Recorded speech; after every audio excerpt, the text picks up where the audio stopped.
It is time for your final match of Season 4. We have your NA Expert Grand Finals tonight. Iliad Artemis taking on Tanuki Tapire, who started off the season known as First Flame Heatwave, has been First Flame Heatwave for a few seasons now. Been around since Season 2 at least, when I got started. Have always been top contenders in Expert, but have never been able to breach into that into Master Division, never quite able to break through the ceiling of Expert Division until this year. This year we find both Artemis and Tapire not only in the Grand Finals here and a shot at the championship and a $1,000 first place prize, but also have already qualified into Master Division. Both of these squads will move up for Season 5 alongside Iliad Helios, which is awesome. You got two Iliad squads made top 3 here. Artemis having to beat their sister squad there in the lower bracket finals on Wednesday to make it here.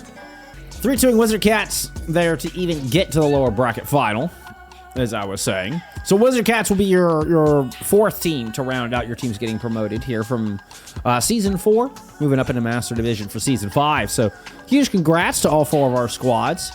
But we don't have that clear-cut #1 favorite here in NA. Coming into the postseason, Briarcliff was the closest we had to that. They were the #1 seed, had only dropped 1 series. With Artemis and Tapire both tied at 14-2. I mean, as you can tell, it was all obviously very close here in the very top of this bracket, particularly with these 3 teams. And Briarcliff found themselves knocked into the lower bracket by Hive Mind Villains, and then lost a 3-2 to Artemis there in the quarterfinals, falling 1 map short here of the lower bracket semis. It's been a hell of a season for both of these teams. Again, I mean, very long roads for both of them to get here. Artemis had made playoffs both previous seasons, but were never able to get over that 5th, 6th hump. Now here at Season 4, triumphant in 2025. Big breakout season.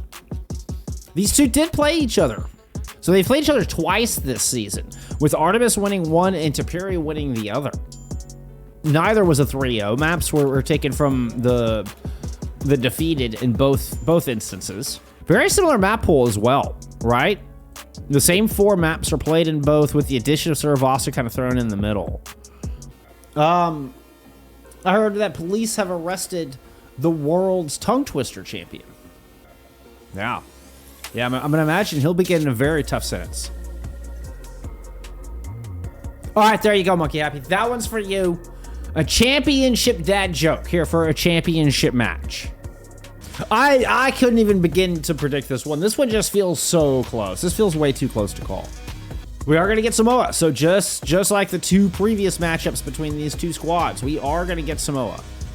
Artemis won it the first time, but Tanuki won it the second time. So both teams have won this opening map of Control, and whichever team won that map of Control was the team that won the series.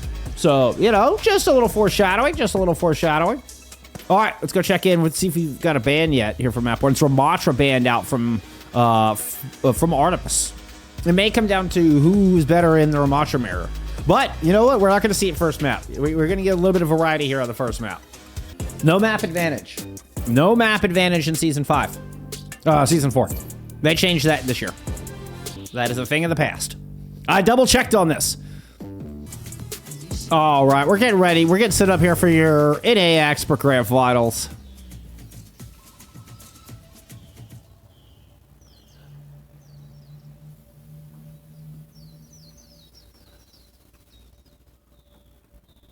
Let me double-check bans.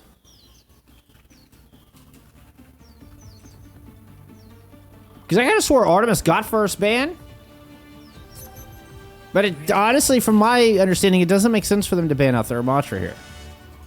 And I didn't mean... Okay, it was Artemis. Okay, yeah.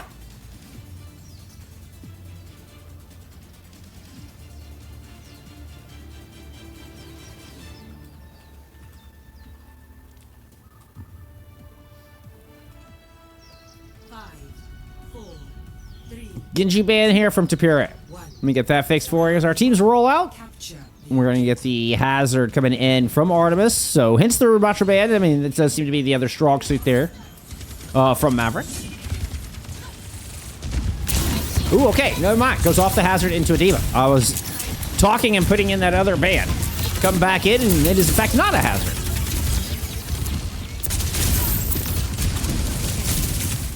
Well, that's kind of a cool combo. The purple skin with the galactic far weapon. I actually really like that.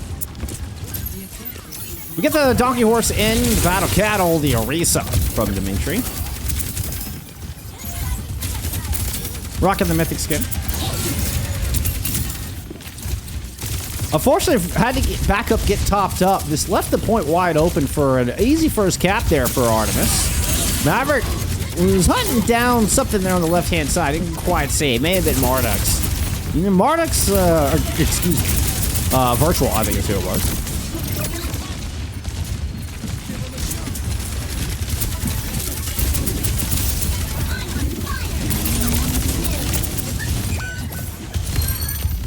Dimitri circles around all the way into that back line to find Marduk this time. Leaving just Lucio Hills on the point. Of course, Maverick and the rest of Artemis are going to try to stall this out as long as they can. Oh, let's go back to Quevster. Good old duck on Quack. All right, Quack, what you got?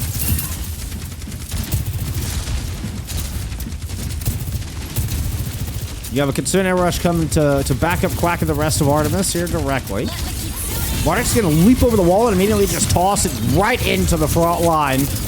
Tapire responding with their Deadeye. Just kind of keeping everybody out. Ooh, and Pain sticks their face out right at the tail end of the Deadeye. Gets it popped clean off.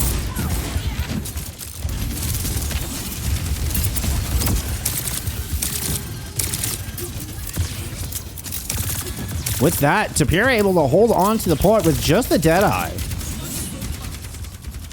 Artemis back up, let Pain get back into this. Oh, Wu-Wei with very interesting spot here on top of the roof. Little sneaky sneak, build up the last of this barrage. Try to drop in some unsuspecting supports. Looks like they're all pushing the left side. They might have gotten inside. Are they too far out of range?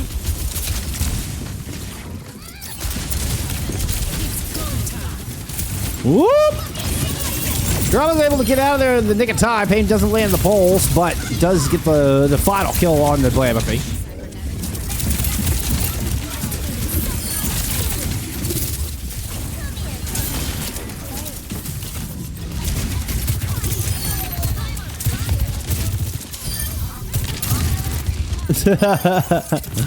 Yes. No. Bans emulate OWCS. Bans got fixed in playoffs. Emulate OWCS. It just took me a second to get the. I had to confirm. I had to confirm on that Rumatra ban. I was baffled. I was baffled.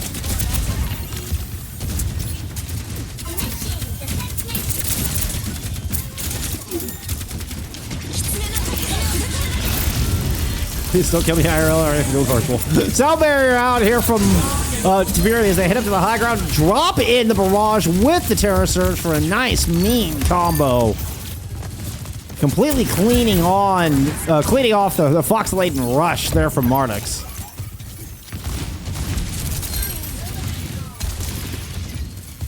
A little bit of stall at the back of the point there from Quack. Get it to 83%. Getting close to a final fight for this map. I'd definitely say it's last opportunity here for Artemis to fight something. Industrial Marduk's going over to the Lucio Kiri combo. Quack goes into a Sombra. Deadeye out for Blamaphy. Hex goes down though. Pankard's able to pick up one, but there's the trade. 4v4, both teams missing to flex DPS. Blamaphy looping to try to catch Maverick's disengage. Maverick looked to counterpunch, but got just muscled off the point by the javelin spin of Dimitri. Blamaphy does end up getting hunted down by Pankard alongside Industrial.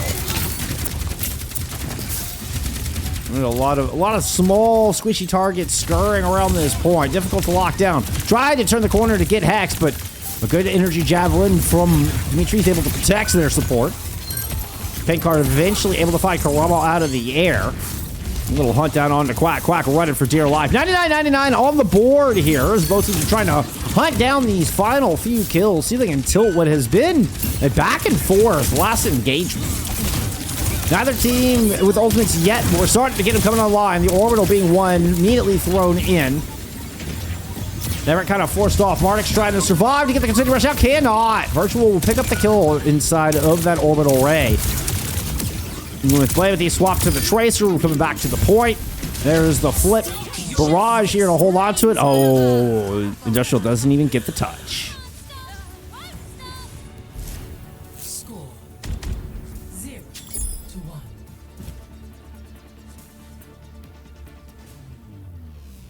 Ready for battle.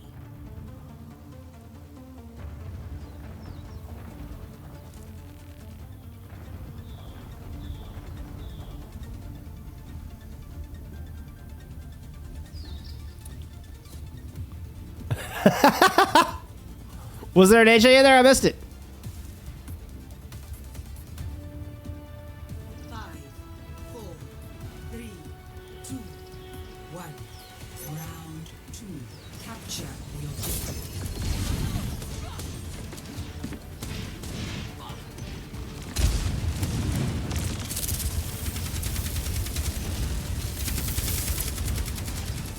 The Kurama on the Pharah in the skies.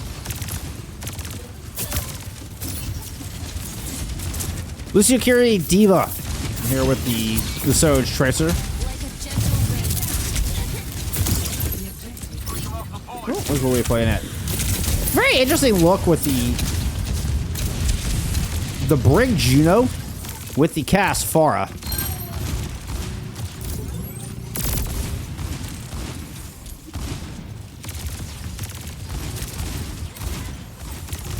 Blamity and Kurama all just stay on the outside. Nobody getting hyper aggressive on this. They're playing very conservative. Oh, almost punished Maverick for pushing in.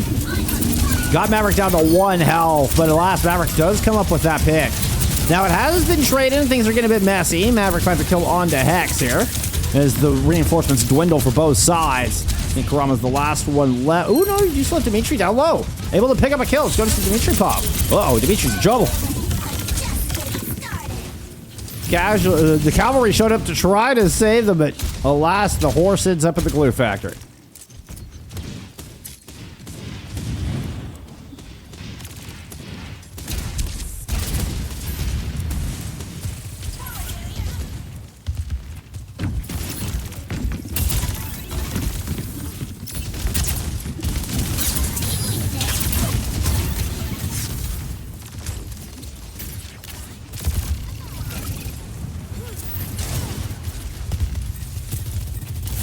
Dimitri goes over to Zarya. He'll return to the point. This is maybe focus on the Maverick. And a barrage there. Finds Marduk's. Honestly, I'm surprised Maverick's able to get back and back. Help for the Kitsune rush. But you end up spinning that, end up losing fight as well as that self-destruct. You do get the point about 2/3 of the way up.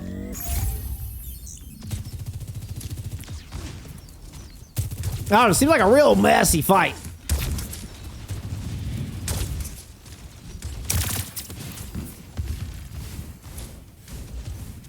I don't know. Maybe I'm just not locked in yet. That's entirely possible.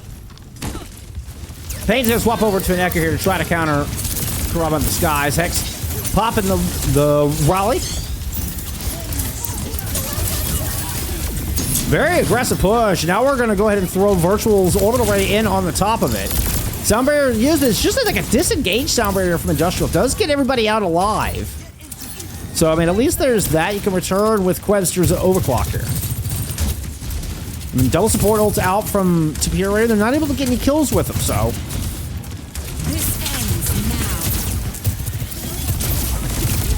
Quebster pops the OC, goes jumping down beach side, but doesn't leave him with very good angles towards the point. Settles for a few good clean shots onto Dimitri. And with the Graviton Surge in the pocket, that's a great kill indeed.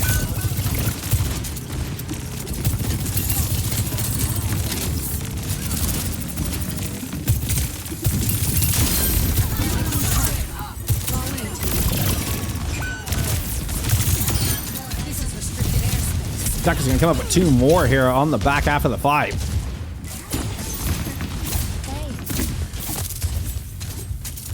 8% on the board for Artemis. Still have Graph Deadeye available here for Tapire as they're coming back in.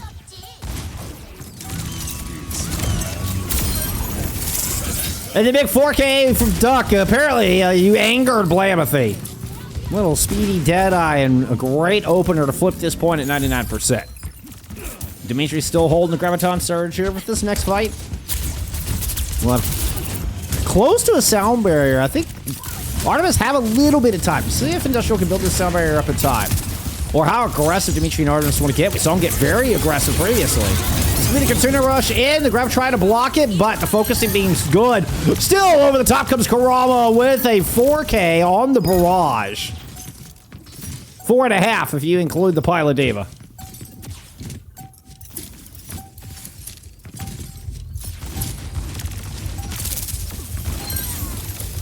With that huge combo, close Industrial will manage to get that last step. Even gets the Suzu to survive the loop around. Maverick no onto the point as we get a Sin swap from Kurama to get back onto this point.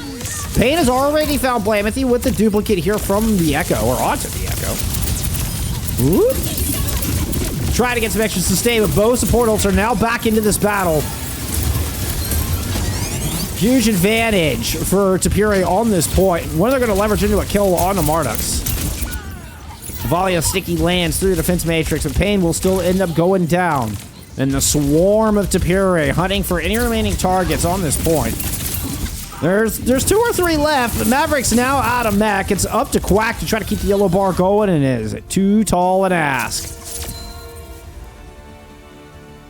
Tapire will get the coconuts and take map 1.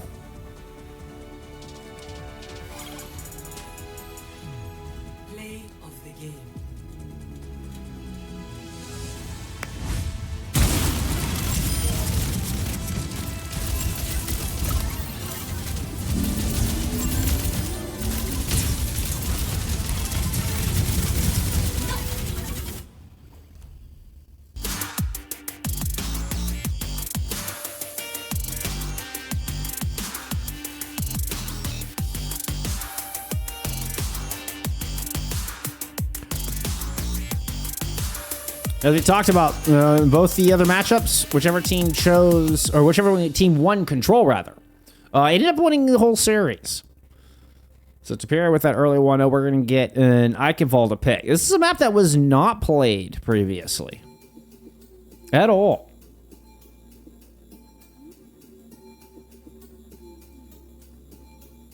Immediately get the Farban to challenge Kurama, and a map that is very, it's pretty darn good for, I don't know about very good, it's pretty darn good for Farah.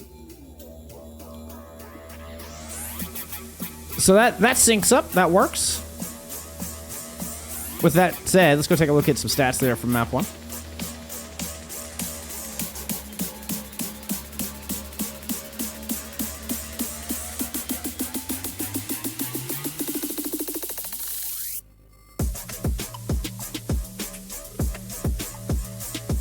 That Lucio rollout was super clean, Ginger. Yeah, that was super clean. To get the touch, I saw that. That rollout was super clean.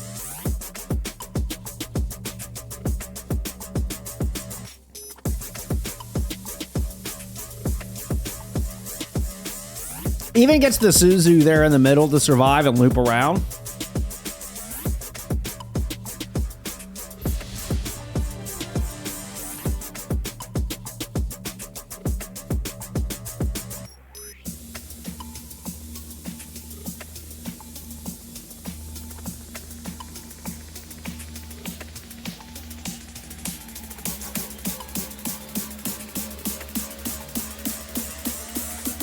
All right, so just the Pretz from map 2. All right, go, friends. Enjoy.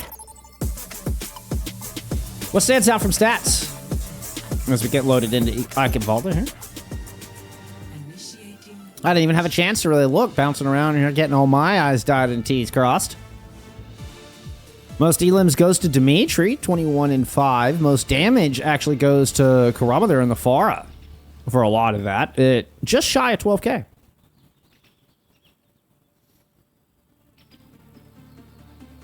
We already mentioned that it was a far ban here from Artemis, Kiriko ban out from Tanuki Tapire.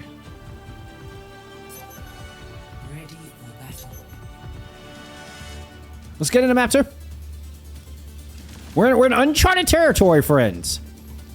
Despite having 9 maps already played this season between these two squads, we've yet to see Eichenwalde.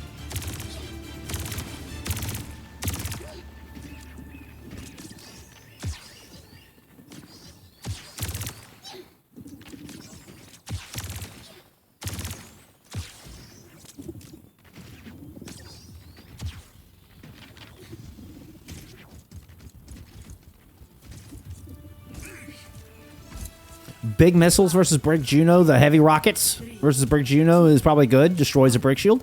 Cool. That's an interesting thought. I didn't really thought about that. That's a cool little micro thought. I like that, Deacon.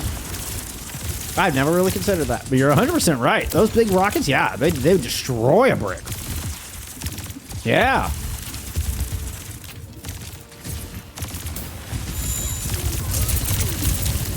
We're getting a rematch about both teams in double speed here, but different DPS looks. So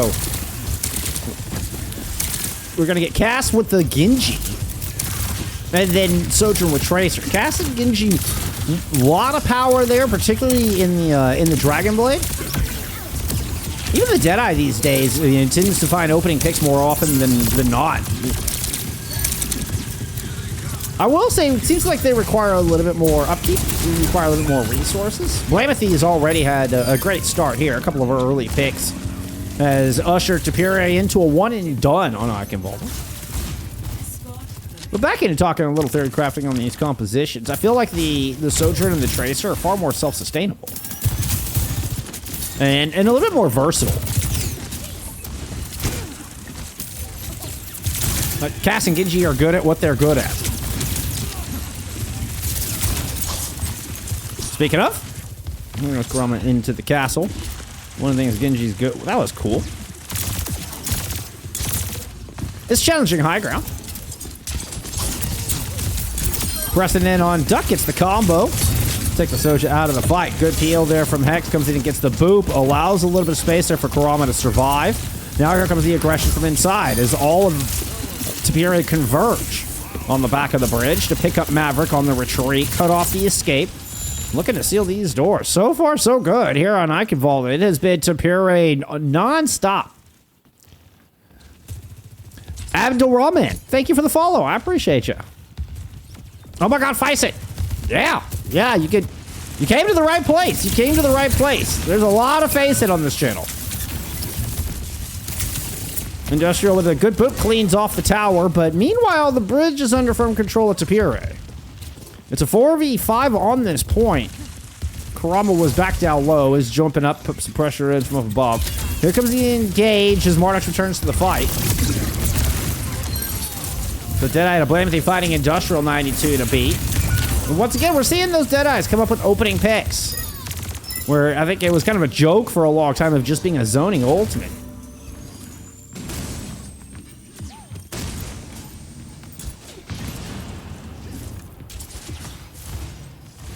Target, thank you for the follow. Says Tanuki sweep. Looking good on Eichenwalde, I can tell you that much.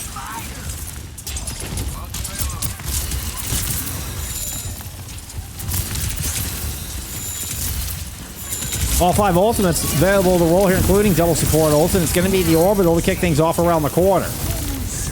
Maverick kind of got stuck, so Soundbarrier does come in answer here from Tapire.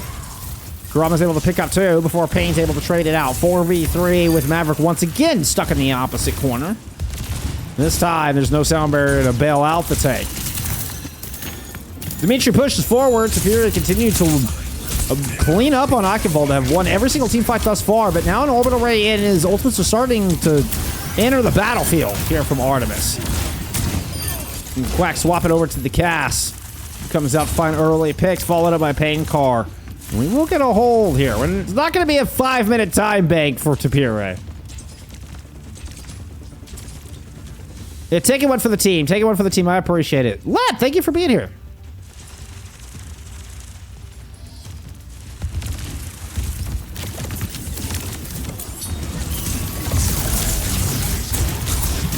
Blame the Deadeye. He's got one skull. There it is. Duck goes down. And the speed on that Deadeye. I mean, part of that double speed composition really empowers that ultimate. Namek tried to fend off this assault and does successfully do so, pulling Dimitri out of their ultimate. But here comes the blade. Kurama. Oh, I didn't even get to Kurama's pop in time before they're cut down. They did pick up Pain Carve, but it's not going to be enough. The quest servers up to the high ground, gets a pick, then it's back to the drawing board.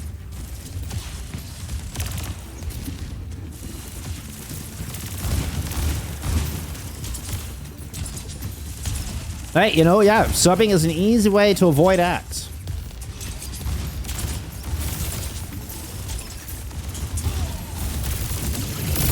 Ooh, Maverick does not make the rotation back. Good torpedo. With Nemesis form having to be popped, though.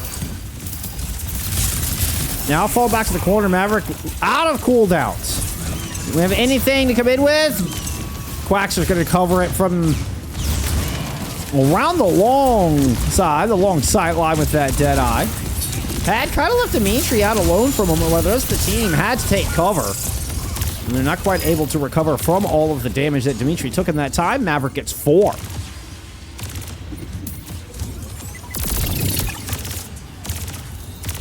Little dirty stagger here on the Virtual.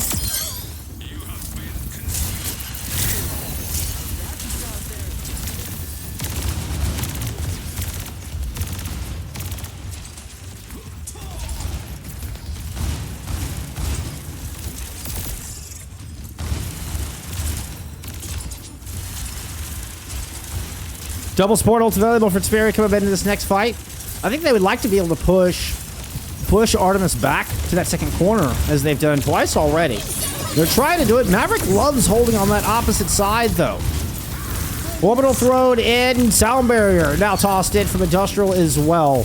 Hexes had already been infested, and this late second barrier bodes well for the Artemis defense. And despite losing Maverick in the midst of all that, they will hold. They're going to stagger out another support here at the end.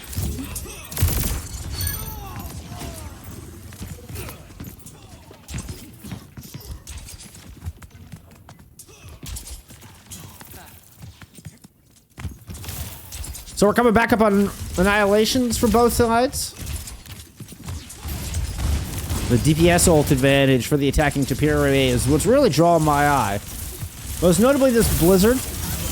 There's no Suzu. It'd have to be just a good Speedbringer disengage from the Lucio.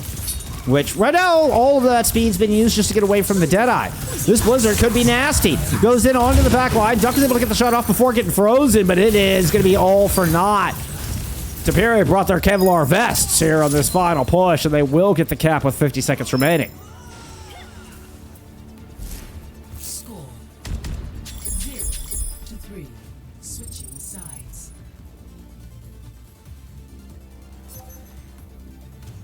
Initiating match.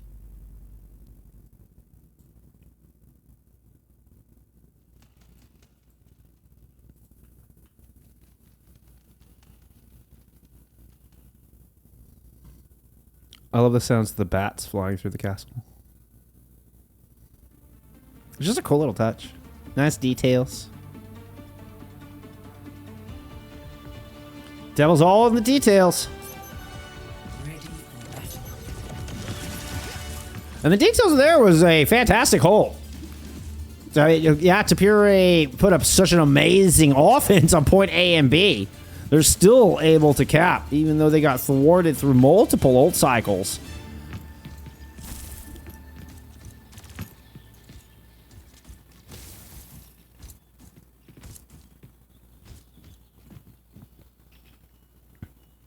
But they're able to pile them up there at the end. Use Blamethy's Deadeye to find entrance and the support ultimates to overwhelm. 5, 4, 3, 2. And yeah, that Blizzard ends up being exactly as Let put it. That Blizzard is the dagger. That's part of winning the double speed. You know, you don't have Suzu to get out of that. You don't have much in the way of escape outside of a sound barrier. That's speed. I mean, of course, the speed. Like, that's you're heavily investing into the speed. But with the back up against the wall, nowhere to go defensively, and a quick offense here thus far out of Artemis. They've already grabbed 2 here. And looking to put up a 30-second cap? Yeah, they will put up a 30-second cap. 6-minute time bank going into point B. That was unreal fast. I thought Tapire sped ran through point A. My goodness, that was a 30-second cap. From out the door to a point on the board. Incredible. We'll go, 32, I think, if we're being super accurate. I think it was just barely over that, but not by but a second or 2. Lamity does find an opening pick, so looking unlikely that Artemis are going to be able to snowball this into a second point cap like their opponents did.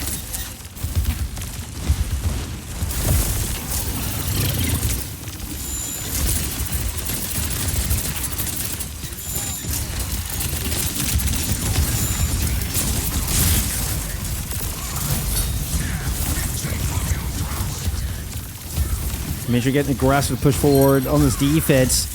Cannot save Kurama. Kurama had also tried to just get way past the safety line here of the choke.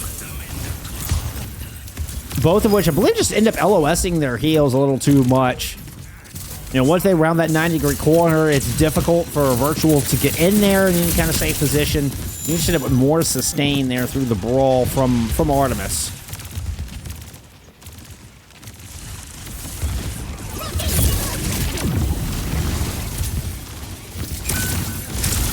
So Orbital headed back towards the gate.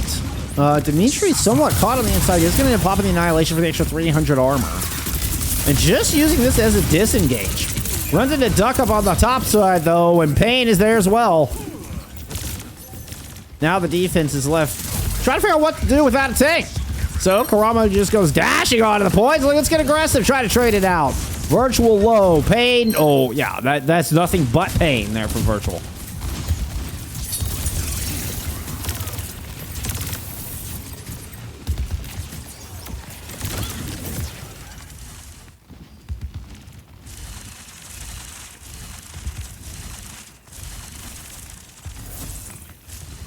Industrial trying to set up in a position to perhaps go save Quack. But it means the sound barrier is looking very split. I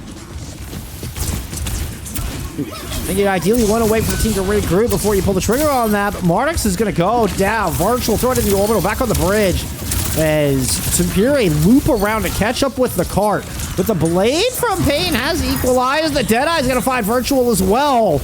Quack's going to show up out of nowhere, comes in as the cavalry, riding a horse to save the day, just as Cowboys do. 2 points on the board here for Artemis. And a very late sound barrier from Industrial.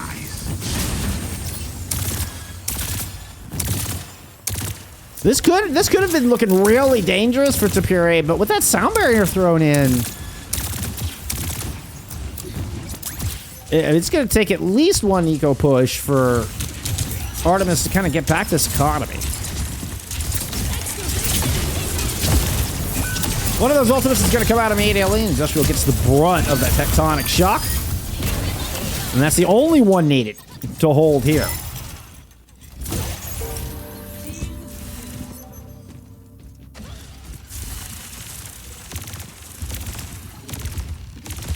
Fortunately for Artemis, they have plenty of time to get this economy back on track. I mean, of course, you could make a miracle happen. Attack Hex and maybe get the sound barrier out, or just disengage it, re-engage. Maybe a Deadeye out of Lambathy. A lot of skulls. Duck goes down. First kill goes to the Deadeye once again. Pain card dropped, and it's 1 ult expended. 1 fight win here for the defense. For the 2nd fight in a row. Now, we are getting Mardix coming up on an orbital. So you at least have somewhat of an answer for the sound barrier.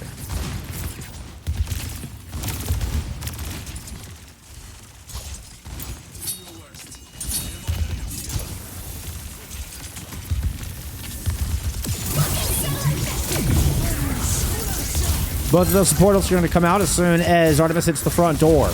Dimitri trying to do a bit of a loop around. Comes in back on the backside of the squishies to pop the Annihilation. Threatening so dangerously close to get Maverick. Maverick was Had 1 bar of health less than 30 health. Will eventually get ran over. Not quite able to catch up from that deficit. So that Monstrous Time Bank has now been whittled down to 2.5, but the economy has finally swung 3 fights later.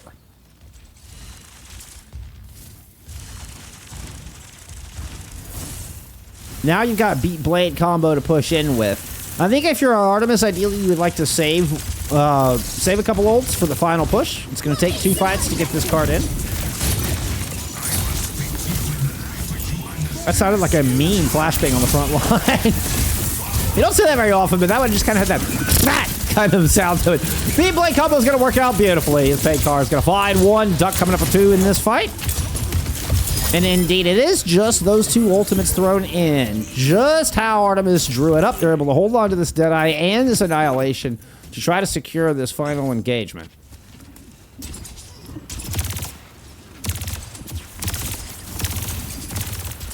Crossfire thrown down towards the back left door.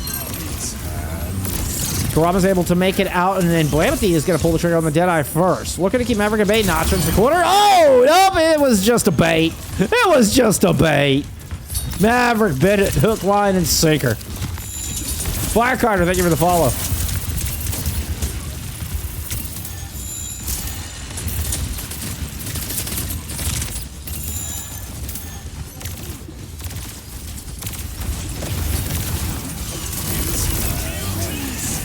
Beat Blade coming out from the defense, and Kurama's already chopped through the Deadeye.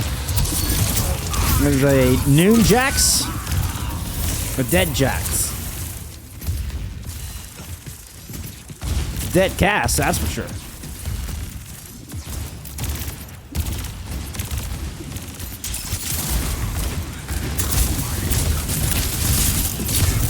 Ult advantage for Artemis on this one, 33 seconds to go. Orbital Ray tossed in at the first corner. This will not make it all the way back into the squishies, but you may be able to isolate Dimitri. Pops it into the point at the final moment. All guns toward at the tank, which means Blamity just has sight lines back down on the sports. Marduk's down. Industrial Cell Barrier already invested.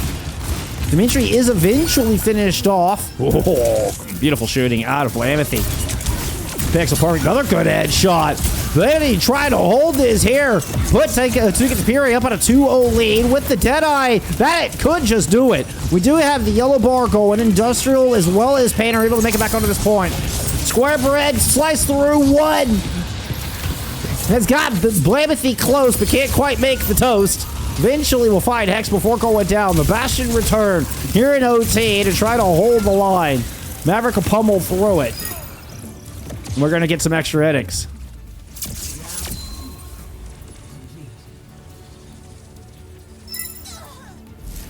Score 3-3.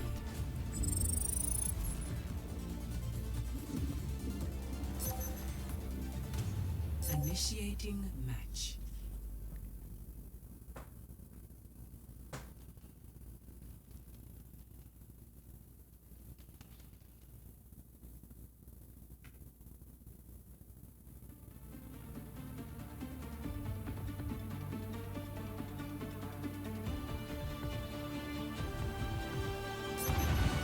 Ready for battle.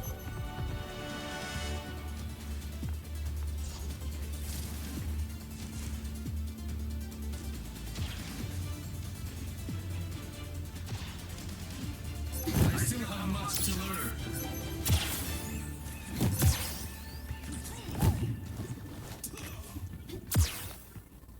Another day, another mission. Man, I'm so excited.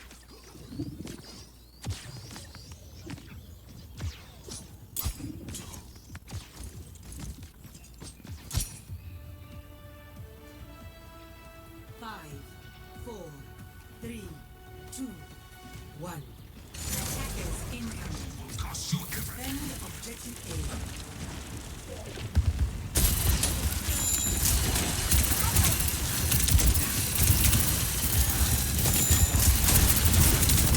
Both teams are able to one and done this point. Artemis put up a 30-second cap in their first attack in. Much more aggressive positioning out of this defense. See Dimitri already able to scoop up 1 pick and he's going back looking for more. That'll be a hold. No 30-second attack here.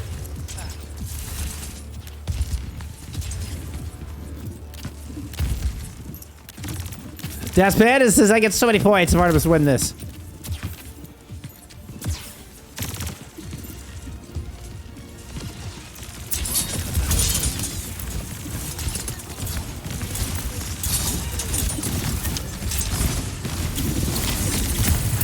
Quack with the touch. Back inside of the house.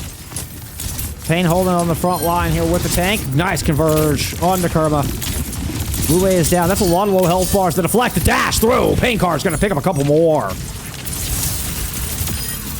Artemis are going to get it done, at least on this point. Now let's see what else they can pick up. According to their first defense, this isn't good enough for the dub. The payload.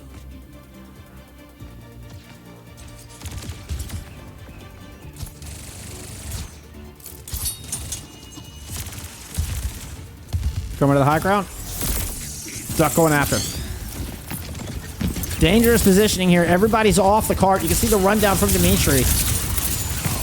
They just want to go clean off this objective. Here comes Maverick back to the point. Has the Annihilation to work with. Try to find if they can get Blamothy through the Deadeye. Marduk goes down. Dimitri's able to find a kill on a pin car as this is happening. And I think this defense is going to hold. With the sound barrier in play, that will secure it.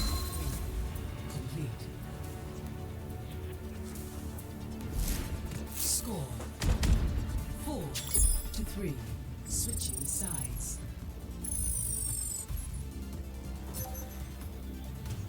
Initiating match.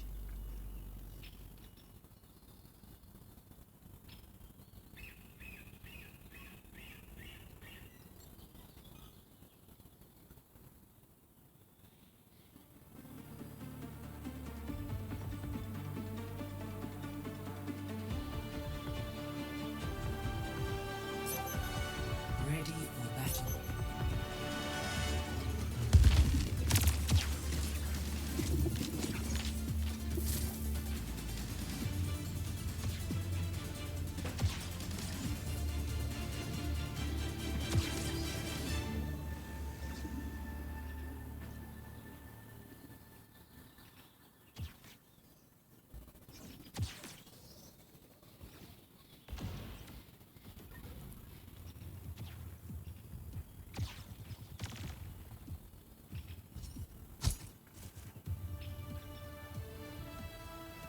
Five, four, three, No changes compositionally. 1. Attackers incoming. Defend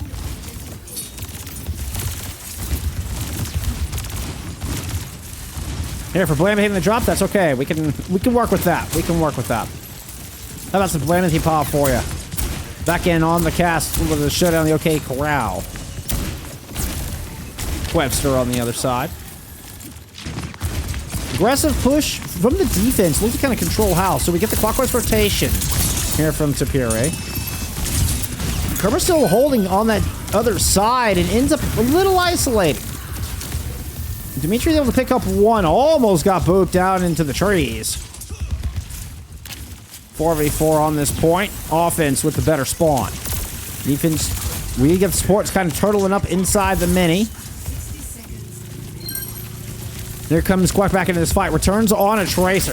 Blamity taken down by Marduk, taking the hit scan off the battlefield. Dimitri was trying to find something inside, but it looked like Maverick was able to hold the line. Well, I think I was hoping to get the supports with the Colat. But Maverick with the good peel keeps them both there. 38 seconds on the board here for Tapire.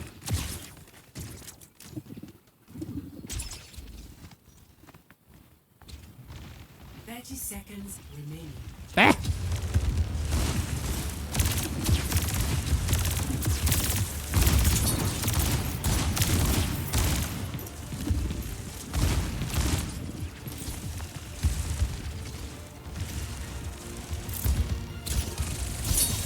Once again, getting Kermit work over by the left-hand side by themselves. Blamothy with the opening pick gets Marduk. The orbital rate does come down. Both sound barriers are also in play. Blamothy with an early 2, but is themselves going to fall. Industrial caught inside that vortex gets clipped. There's only 2 players left from the defense. All right, Chroma cleans up pretty effortlessly. Objective A captured. Escort Remember, this box of victory is just before the gate. I think this is still technically drawable. Oh, no, it is not. The cart did move up ever so slightly from the gate. A third of a meter. Blade up here from Pinkar. Try to secure the defense for Artemis. All the way in the back is going to find Blamethy. Maverick with an annihilation here on the cart. Turtle looking to spawn. Has their own Dragon Blade into the point. Orbital thrown on by Virtual as well. Gets one slash into Industrial, but gets booped back off of the objective. Zooming back in. Nothing but red jerseys left. Oh my. Oh my.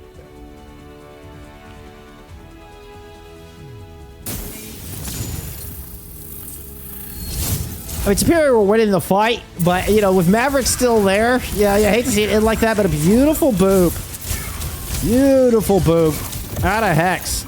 Forces the issue. Gives the 2-0 on over to Tapire. In a very, very close map, too. Just as map 1 was. Map 1 was a lot of 99 100s.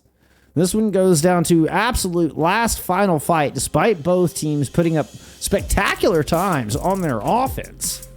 Both teams kind of got stymied a bit there on point C. Tapire up 2-0. Dorado pick with a Brig Band coming out from Artemis.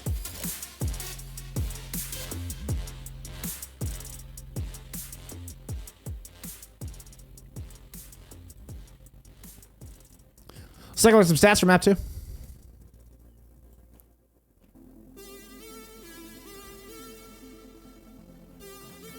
Dimitri 43-12 there for Tapire. Maverick 44-13, just to indicate how close these two teams were. About 1,000 damage separating. So Dimitri close to 30k damage in that map. My goodness. Big shout out to Blamethy as well. Almost 24k in the cast. Head and shoulders above any other DPS in the lobby. All right, I mentioned there was a break band coming through from Tapire. I mean, excuse me, from Artemis. It's a Diva band coming out from Tapire.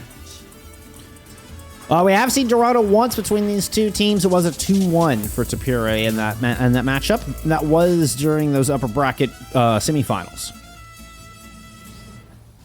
Dorado was not played during the regular season matchup between these two. Yeah, it was. Excuse me. It was Suravasa that wasn't played. Dorado was played both times. And a team able to win it, one each. ready for battle.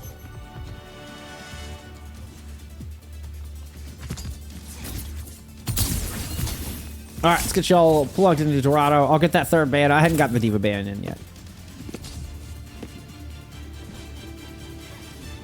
There we go.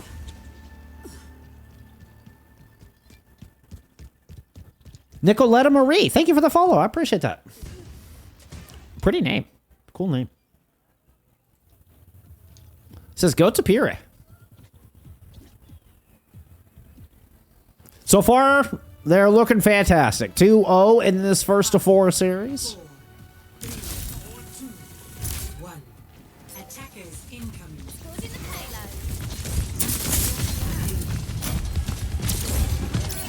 All right, bit of a change. So Gemini coming in here for Dorado, pulling out the Winston in lieu of Dimitri. We also have Spingar coming in to play a little bit more of a hard hit scan. Actually, alongside Ruka coming in as well. So, I mean, where Blamethy was playing the cast before, Blamethy now hard tracer with Spingar into the Ash, and then Ruka coming in for the support role.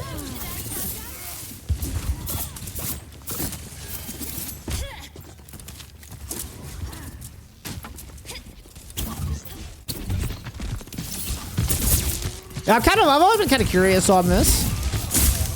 You know, I think you risk there not being as much synergy, or, you know, just Gemini and some of the other newcomers coming in, Spingar being warm.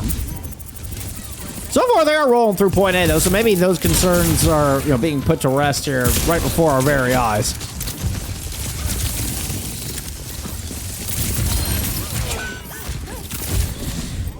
Oop. A little bit of a panic recall from Blamethy there.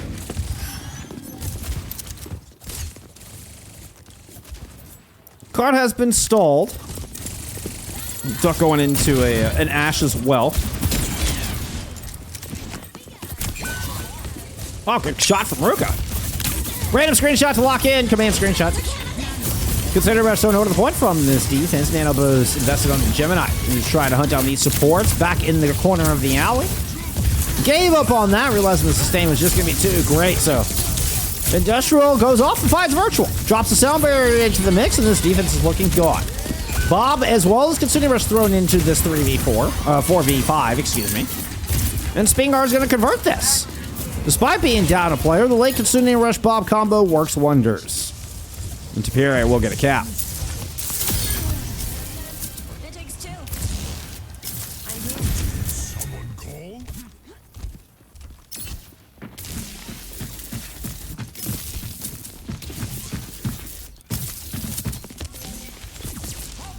Both pulses available.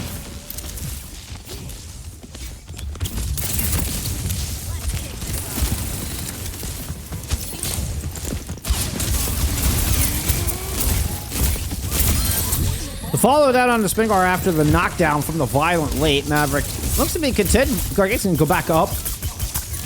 And use the block to secure this point. Just force Gemini away. Make sure they're not trading any of their own squishies. A boot from Industrial helps in that endeavor as well. Virtual looking a little isolated at the bottom of the stairs, but the cover is there. In a moment's notice, you can see all the peel coming in. Nice sleep. Does not have nade to purple Maverick, though, so they're able to get out. Meanwhile, on the other side, Gemini's already been able to pick up one. I think that was on the Mardux, too, right? No, okay, Mardux is still here. After throwing a couple kunai into the wall, Mardux will swift step in to get cleaned up.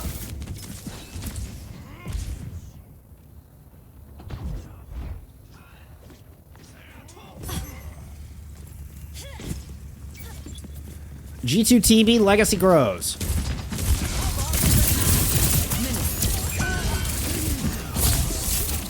Pain fighting Virtual. We did get the nano up though. Duck one, Duck dead. Then they back it away from the the jagged block with a Consuming Rush invested in here for the attacking Tapire. But still, the kills are coming up all blue in the feed, with Maverick finding the final two in the fight and a hold here with 1.37 meters, separating Tapire from 2 points on the board.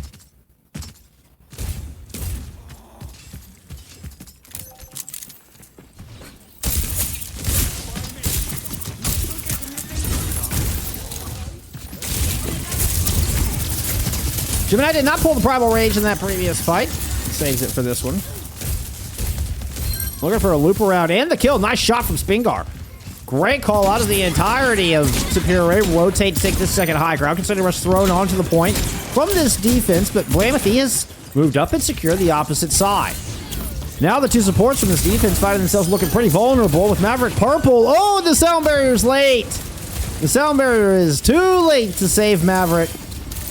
Nice purple from Virtual. Good follow-up. Gemini now using that primal. Holding the supports, well, almost locking the supports into the power plant. At least locking Industrial into the power plant.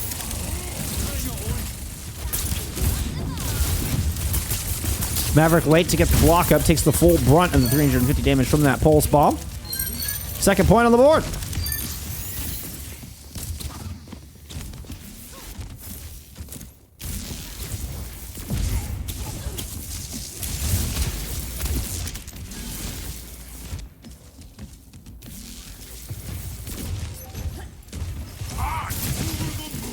Looks like it could be a battle for high ground. We saw Spingar starting to rotate up here. We're going to take this fight. Oh, nice headshot. That's going to force out Pain's recall immediately.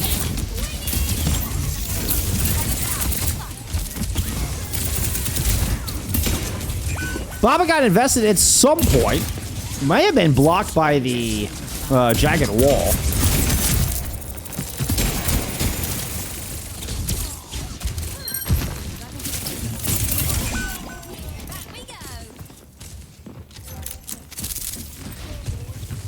Virtual fighting Industrial, not great.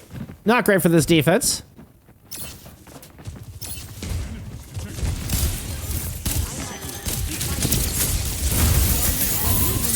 The nano does come out. Jagged wall does not separate the heals. Both healers get on the correct side of the wall, but could mean Virtual's in a bit of trouble. Indeed, but Maverick has to stick around a long time for it, sacrificing themselves to take the Ana out of the fight. This gives a 4-2 advantage over to Tapire with Buck 20 remaining, trying to hunt down Industrial. They were momentarily saved by a Suzu, but neither of those supports are going to make it out of there. It's a 10-second spawn before the supports are back in this fight. Come on, Kim. This ends now. Gemini caught the downpour. Does not get out of there. That might prevent the cap in of itself, especially with Duck throwing in the OC and finding the kill. That will stop it in its tracks. Now, I guess you get 3 ultimates out of this defense here if you're Tapire, so that's not all bad. They do still have the sound barrier here to work with, though, and a Pulse stick from Pain could be disastrous.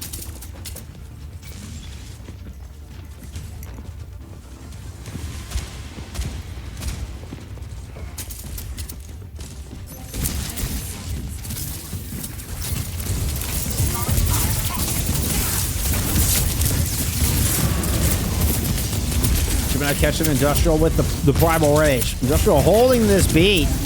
Oh, and will knock it down. Oh, beautiful juggle into the corner to force the AJ. And that's how you overcome an ult disadvantage. Incredible stuff there from Gemini. Tapire had nothing to work with coming into this final fight except that ultimate. And the beautiful juggle to cap with 0.9 seconds left in the bank. Switching sides.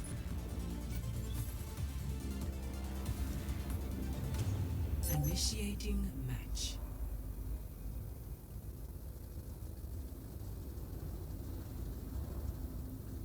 And that feels like one of those moments where they realize that they probably should have beat sooner. And then the realization of if we don't get the beat down, you're never going to get to use it, so you might as well go for it.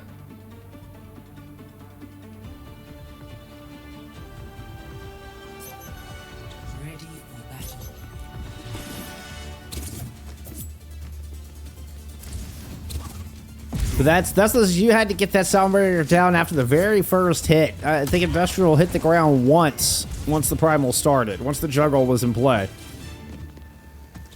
And either you hit it before, as soon as the Primal's unleashed, or in that little span where you know you're going to hit the ground. I mean, it's a tiny window. Industrial does not find it. But an opportunity for Artemis here as they go back on the offense. 5, 4, 3, 2, 1. Attackers incoming. We're on our way. Stop the payload.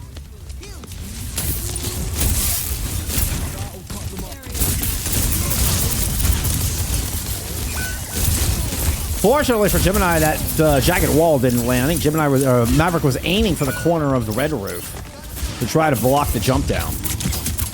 Doesn't quite work out. In fact, a couple of kills come through from the defense. So Artemis head back to spawn, regroup.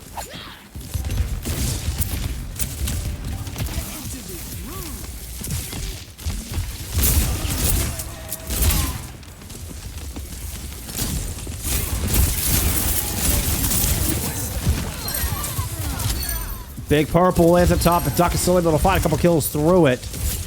Gemini would try to follow up, and Virtual does at least take down the soldier.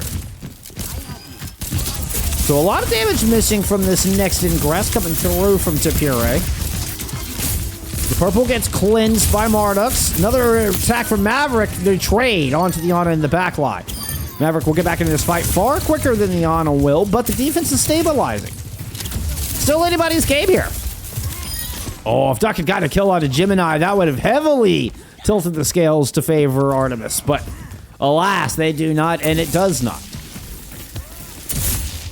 We need to get it quack-a-lack-it in here, says Darkfin. I like it. If anyone's got me, it's Duck on Quack, I believe.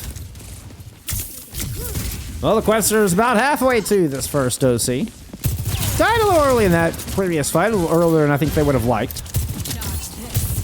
See if they can avoid those shots out of Spin Guard. With the dive in from Gemini, you see a lot of attention towards the Quebster. The nano boost thrown onto Spingar in the backline to protect against the dive in from Maverick, and it works like a charm. Beautiful shot on the Mardux. Some follow-up hit fire shots will land on the Quebster, and another big hole comes through from the Tapire defense. That's 2 minutes eaten off the clock.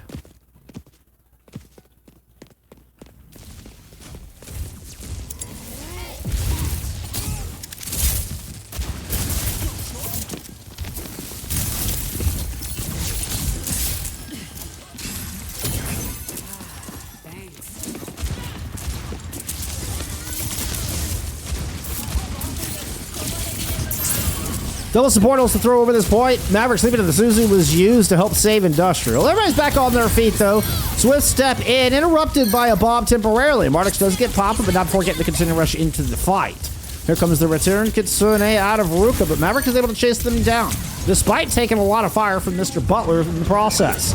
Industrial falling, though, is not ideal. At least this time did not try to beat during the Primal Rage. No need for it on that one. It's not an overtime final fight scenario. 2v2. Defense with a long walk back. Gemini looking to raid group. Didn't find anything. Kind of trying to find an exit pick.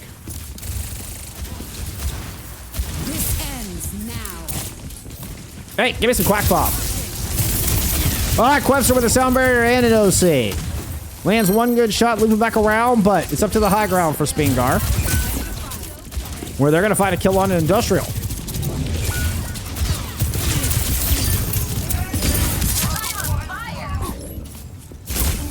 Couple kills in the feed, including Blamothy landing a pulse bomb. They are no longer in this fight.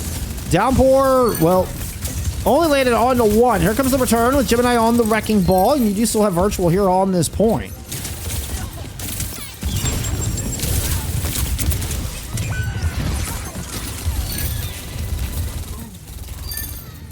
Artemis will clean up in the final moments. They enter point B with 2.5 to go.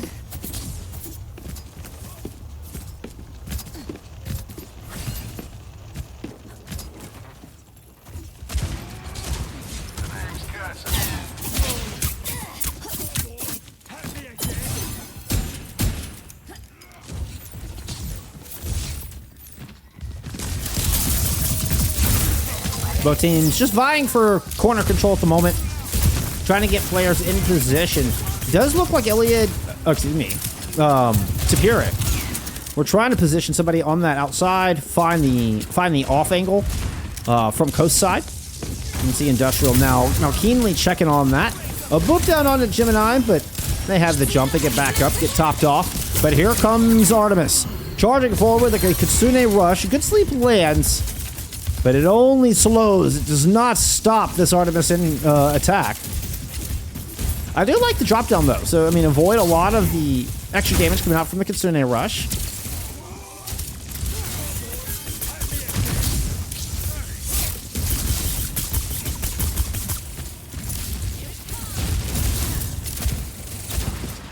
Spingar building up to the rest of that bob. Right now, I'm just holding the low ground.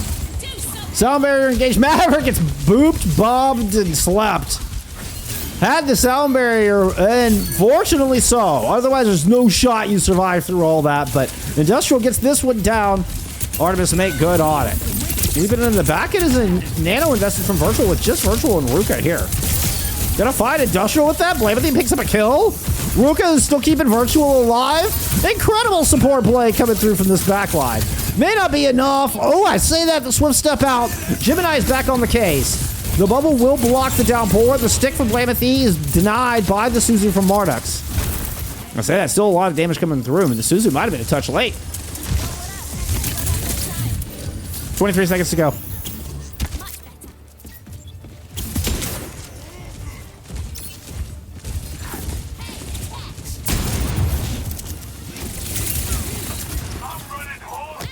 Recar forced out a blade. The double dash in. Can't get the one clip, but Duck hits them on the fadeaway. All three players. Beautiful call out to converge onto Spingar. Well executed there from Artemis. This will get the card dangerously close. Primal Rage up from Gemini. Heads up to the high ground. Forces Mardux back down low, but they swift step on to the point where they had already thrown a Kitsune rush. And Penkar's dealt care of the Kiriko on the other side.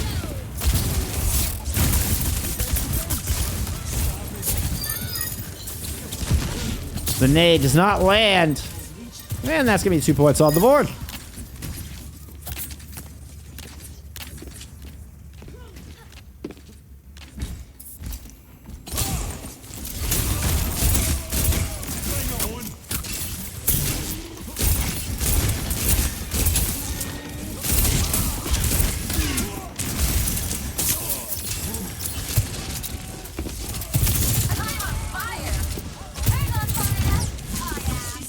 Equips her with an important hallway position.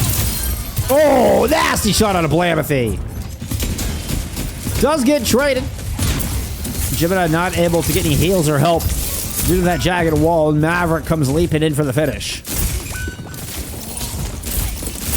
Stingar does manage to answer with an important kill on the Pain. Now, whether it's enough to fully stop Artemis remains to be seen. 30 seconds to go. Downpour, Kitsune, OC, all coming up online. Defense 5 strong. Artemis waiting for the last bit, waiting for Pain to get back into this fight. No longer has hallway control. You can see Spingar moving up to secure that. Didn't see anything. Duck down is down in main. Jumped up from the opposite side. Trying to get a bit of a blitzkrieg surprise attack, and Gemini gets caught in the downpour. Bob is currently stalling on the point, but there's a Kitsune rush. Artemis holding on for now. Industrial doesn't want to stick their head up. Oh! Ruka pops them as soon as Industrial puts their head above water. Industrial's there to take it down. But Artemis have done plenty of work here on the back end of this. Returning is Gemini on a Reinhardt. Spingar wins out a duel against Maverick. It's just Duck and Pain here to try to hold it down. 2 DPS. No healing to go around. Dancing around this cart. Pain at 1. Dashes out for a mini. Manages to make it back onto this cart. Duck jumps up to the high ground. Pain Industrial comes in for the touch-in. Pain removes Virtual from the equation. And Marnix is able to find a kill on Ruka. Oh! The dash through from Pain car eliminates the threat. And the cart stops there. A valiant attempt out of Artemis. One of the best holds I've ever seen with just 2 DPS stalled that out. But alas, they fall just shy when it's all said and done.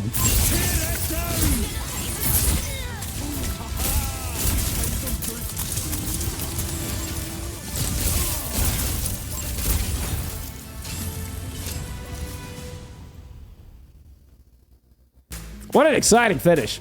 I feel like every map has been that way. Every single map has been down to the absolute last final engagement.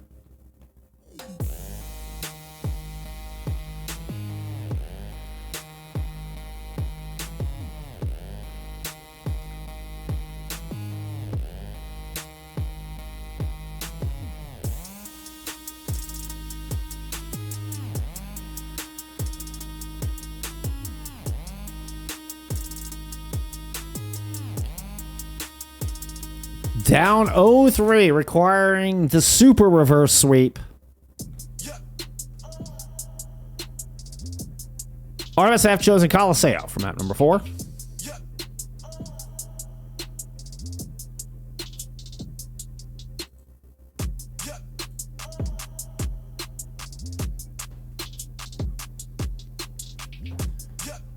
Whew.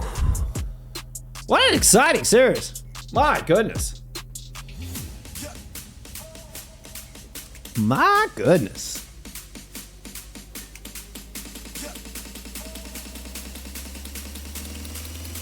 Judo Band in from Artemis. Let's take a look at some stats.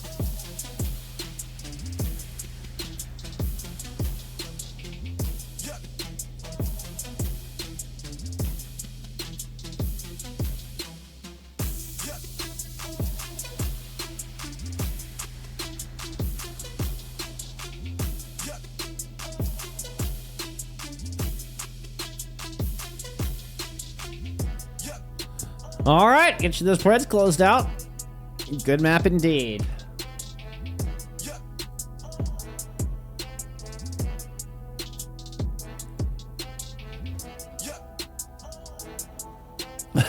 Flores says Gemini may be the luckiest player I've ever seen. The vacuum charge of all time. It did look like a bit of a vacuum charge, Temporal. I saw that. It did look like a bit of a vacuum charge. Hey, you know, you take those. You take those. Spingar 40 and 12 coming out on the Ash, coming out off the bench. and then puts up most damage in the lobby. There's your super sub there on map number 3.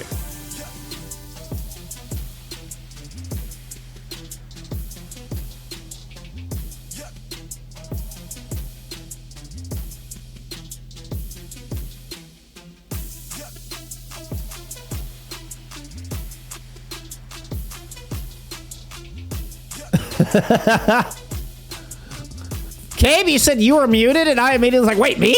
Oh, shit. Not me. Not me. I'm good. I'm good. Make me sweat for a moment. Hazard band coming through from Tanuki Tapire.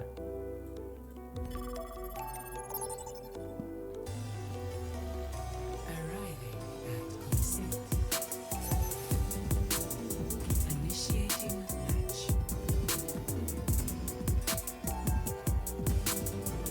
All right, thank you, Copyright Free Music. It's time for Colosseo, though.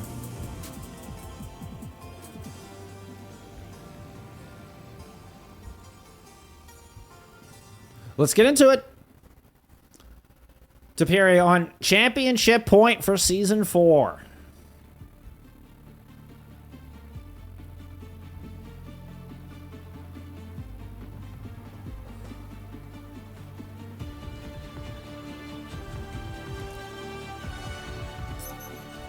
Ready for battle.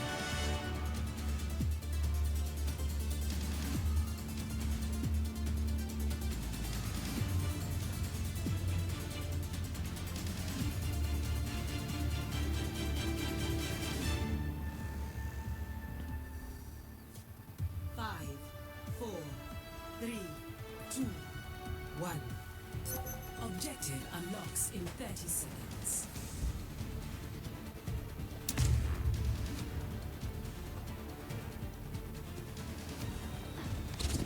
No surprises? No surprises.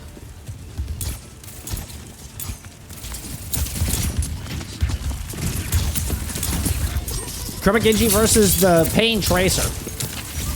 We do end up in the hazard, excuse me, in the Ramatra mirror in lieu of the hazard ban. But no double speed this time. We've got the Lucio carry been forced here from Artemis in hopes that they can find the advantage in this. That robot back.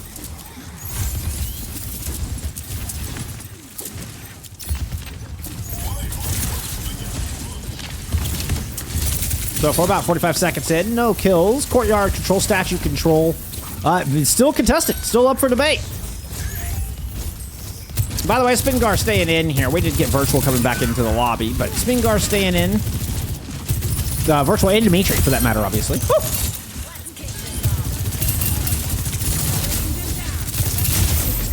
Oh, that was a meaty shot on to Quebster. Virtual with a headshot finish. Robot needs exfil. Let's stick with it. Maverick has managed to find both Kermit and Virtual. Spingar dropping as well, and now Hex falls.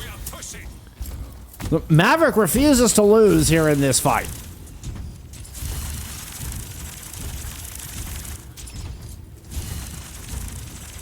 Aww. Man, Jiro, that is super kind.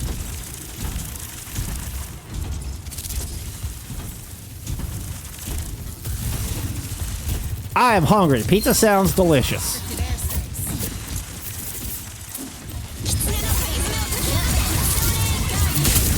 Consider a rush fight here, 5v4 favoring Tapire. Dimitri rotating to clean Quebster off of that shallow flank side.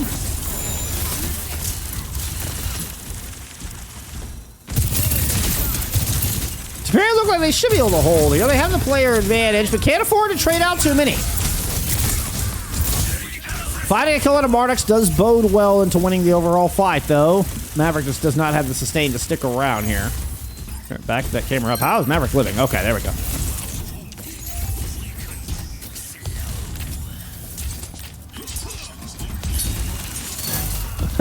People can fight for the second biggest slice.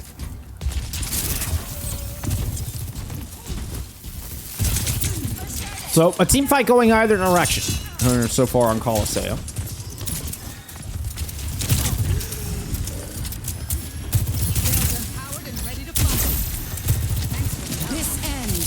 Sound barriers and OCs available for both of our squads. Spingar popping theirs from the low ground and leaps up top. try to get some fire across to the other hiding spot where Duck is going to return fire with her own OC. Kerma getting out in one piece, courtesy of their deflect. Now has Blade pull ready to go. How about some Kerma pop? Sound barrier fading there from Industrial. Dimitri's annihilation persists through this drawn-out, heavy investment fight from both sides. One where Kitsune Rushes are now going to get invested. Marduk's available, close to being able to answer. Looks like just a little bit of a disengage from this one. Artemis said, fine, we'll let you have your turn, but now it's our turn to go. Here comes Maverick, roaring through past the 90, just forcing everybody back. A quick disengage. And even with only Lucio speed, Tapire have been very good at their disengages here thus far. A little 2v2 breaking out in the statue. Blade comes out from Pain. Dash in, does close the gap successfully against Kerma, and you're able to get Virtual low, Hex to half, and Pain is still in pursuit. Catches the kill onto Virtual as their body falls lifeless on top of the health pack. I hate it when that happens.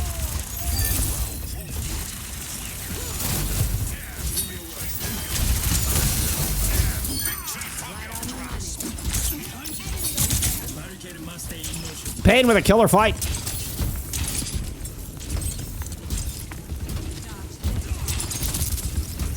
Nody. Hey, y'all be okay. Y'all be safe. Don't get too out of control there.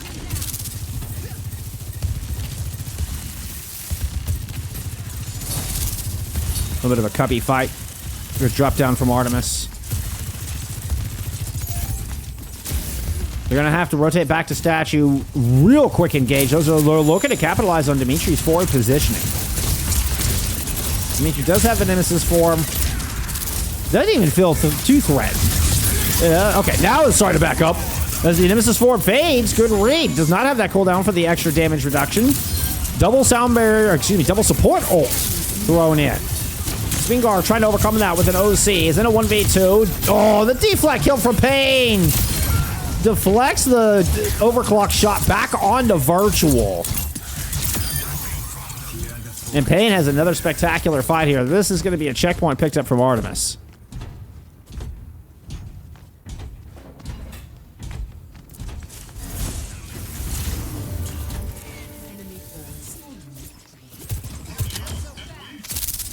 And they are just going to dip. Feels like sewing,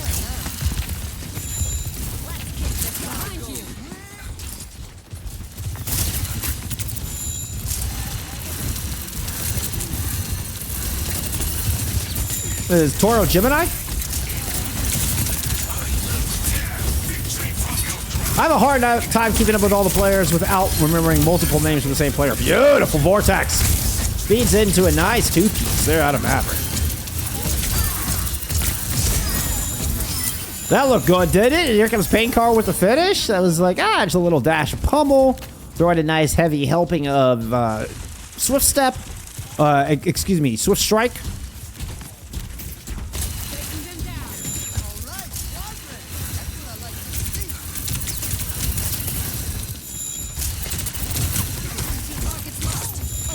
Wait, Toro is actually on Quack?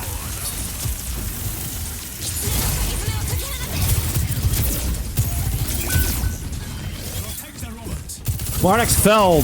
Not ideal, considering the OC was already popped. It was a good Kitsune rush. And even better focus fire. There from Tapire, recognizing Marnix had not thrown their rush into the fight. They all take the Curie out.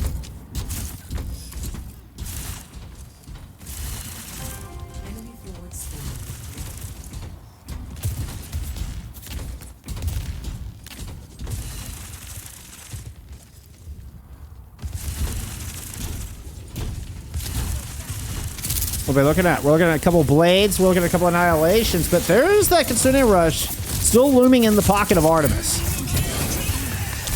Kerma pulls out the blade first, trying to chase down Mardux once again, trying to take the Kitsune out of the fight once again. Will not happen this time. Industrial's able to get the sound barrier into play, and Pinkar's going to go ahead and pull out this blade. Mardux actually continues to hold onto this Kitsune rush as Maverick moves in with the annihilation to find a couple of kills before being rocked out. Very low on health. Dimitri just hiding in a corner. Industrial will take the plunge to go in and find the kill.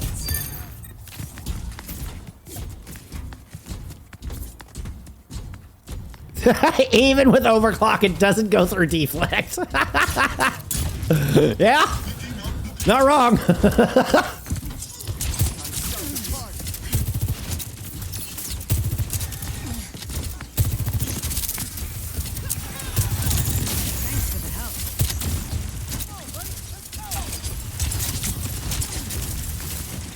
$90 seconds to go. 80 to 35 meter lead here for Artemis.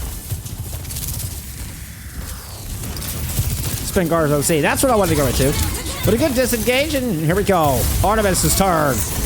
They've been very good at this. Oh, no disengage. It's just a sound barrier answer. Industrial still 35% away from that. And Tapire want to hold the line. Ooh, may not be working out so well for him, though. The late continued rush does come in, but they're going to have to do this without Karma in the fight. Well, Spingar already expending that OC early. Do they have enough tools to get this done? Maverick comes back to the front lines to secure some space, open things up for Quemster to top in their own OC. Here on the back half of the fight feels like a much better timing and placement of that overclock, and Artemis are able to win that one out.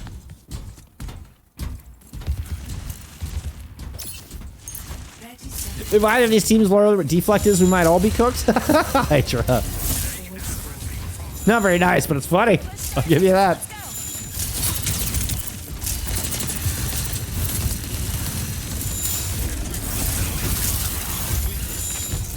$13 seconds to go.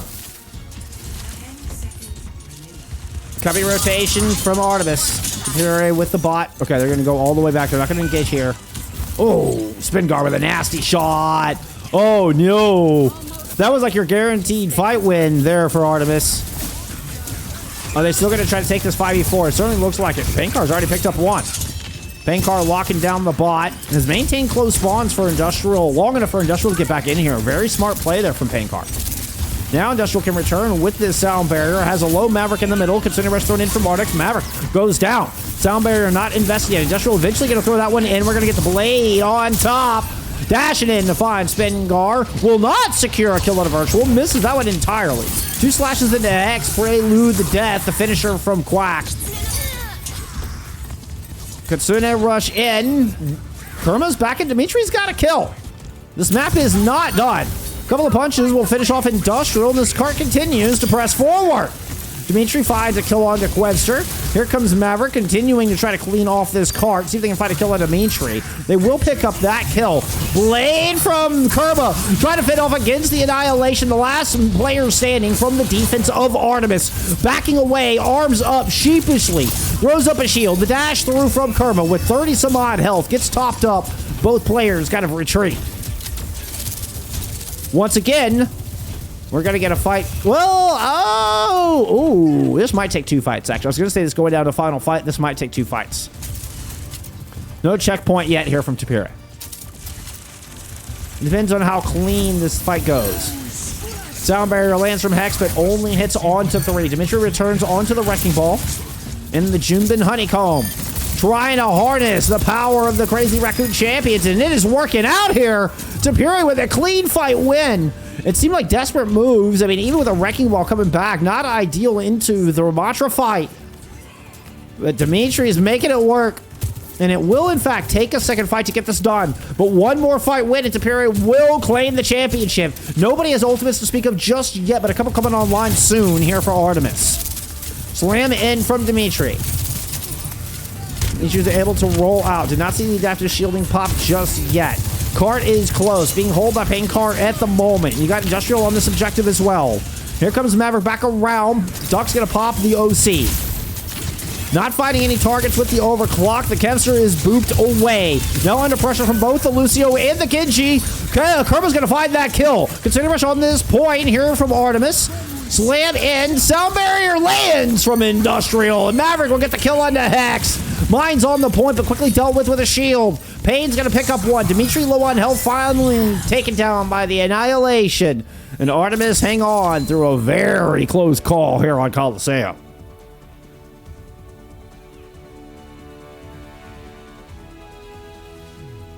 Play of the game.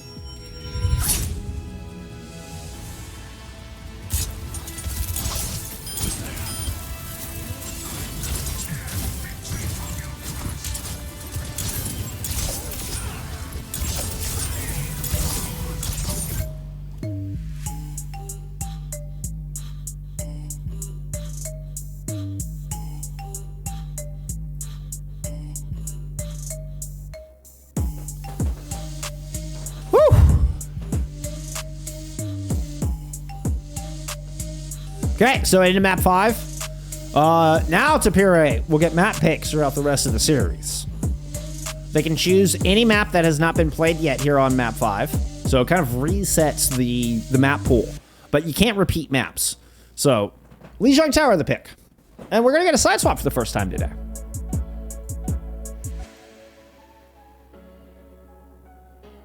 Cassidy banned out here from Tapire.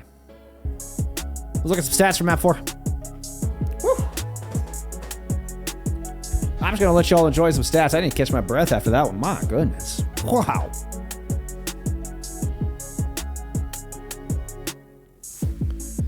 Looking at Pain, 32-7.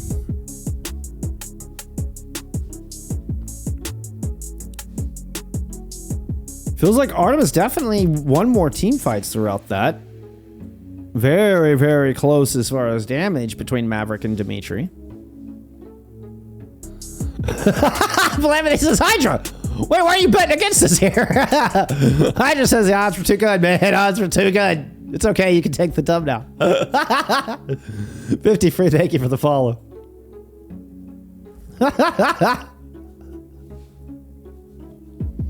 It's pretty rare that we see, you know, like Tapire with an 8-player roster here, and we've seen all 8 players playing. That's pretty rare. I will say that's pretty rare. It all seemed to kind of have their strengths. Squarebread comes and says reverse sweep incoming. Blamothy all in on my team. Hey, I would expect nothing less. I would expect nothing less, Blamothy. Now, I assume that means, lineups are still being finalized here. So Blamothy is, has a 3-minute timer. Still time if Blamothy did want to come back in. But considering how active we're seeing Blamothy in chat right now, I assume we're going to get Spingar staying in here for map 5. We talked about the cast ban coming through here from Tapire. It looked like it was an Ana ban. Yeah, Ana ban from Artemis.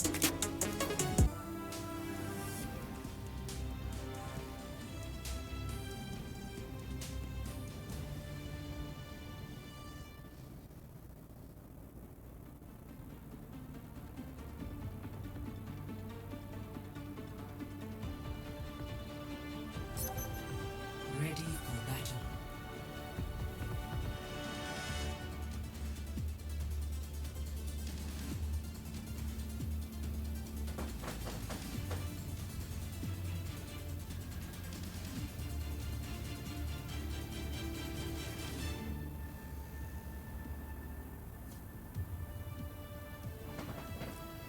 Five, 4, 3, 2, 1.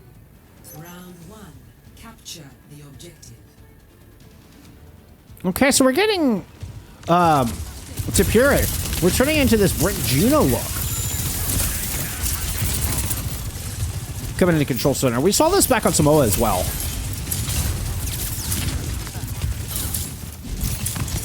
Where they had been, heavily investing kind of into the double speed.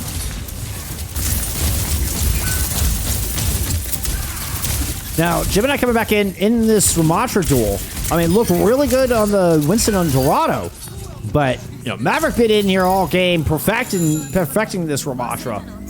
Ends up getting the better end of the cooldown trade there, it looked like, on the corner with Gemini.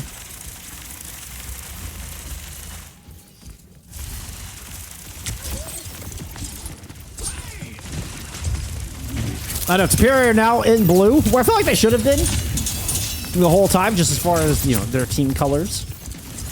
But don't let the side swaps fool you. I'm sure it'll get me at least once at some point in this map. Dash up to the high ground. Duck disappears instantly. Like a magic trick. Abracadabra 5v4. Let's check out Spingar positioning. Playing here out of White Room. We got outside rotation from Industrial trying to regroup. Converge here on this Kitsune and Russian. All of Artemis get their points going into the same direction to try to swing this 45. They're at least able to hold on to control of this objective through all of that.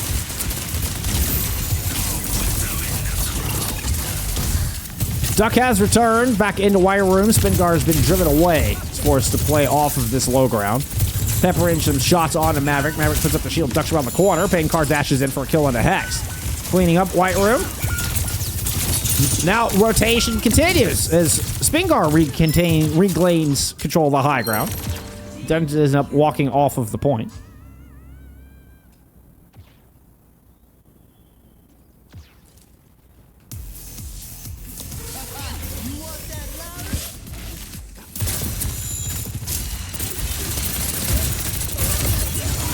Aww. Narwhal. That's very kind of you. Tanuki versus Tanuki incoming. Speaking of incoming, beat blade combo, industrial low, annihilation. Managed to work through some, and Duck at least managed to shut down Karma's blade. The Mavericks still continuing to push forward.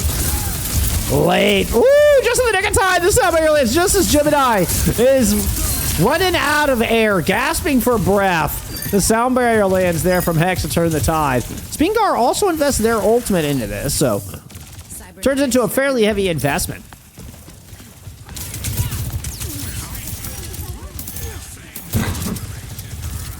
Excuse me.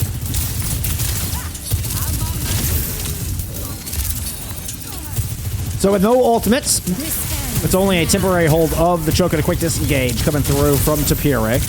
Duck manages to squeeze a shot through the shield. Not enough follow-up there to find the kill. Consider a rush from Mardux, though. That going directly onto the point. Quester looping up through White Room, hoping to catch the retreat. Between the two, they're able to isolate Maverick and find a very important pick. Isolate Gemini. Artemis will match percentage on this and now have all players here with which to hold this choke.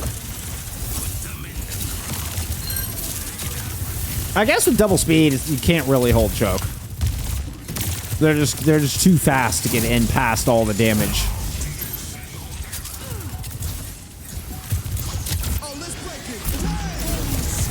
Both barriers land. Paincar actually doesn't, the only one not to receive the sound barrier.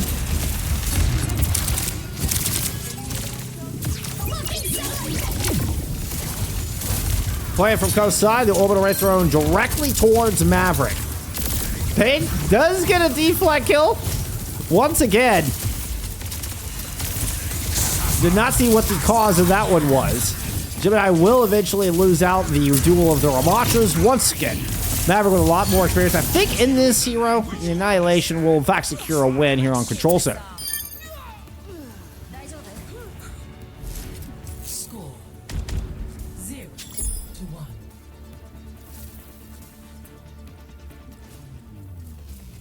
Ready for battle. What matters is that we fight to the very last second.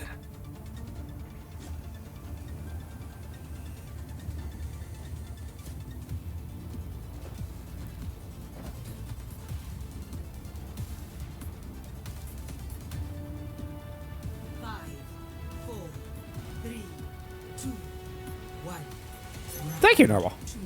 Capture the objective. The Chromafara, ooh, trying to get a conch blast. That looked like it could have been nasty. We saw the Pharah banned out earlier in the series from Artemis. I mean, just in respect for how good Kerma is on this hero. And one of the most spectacular Pharah maps in the game. Of course, Pain not too shabby a Pharah of their own right. We've seen Pain on this hero plenty throughout this season. And it is going to look to match so we get a little bit of the dogfight duel. Hey, it should have been the duel of the Sojourners. We need to keep an eye on early in this fight.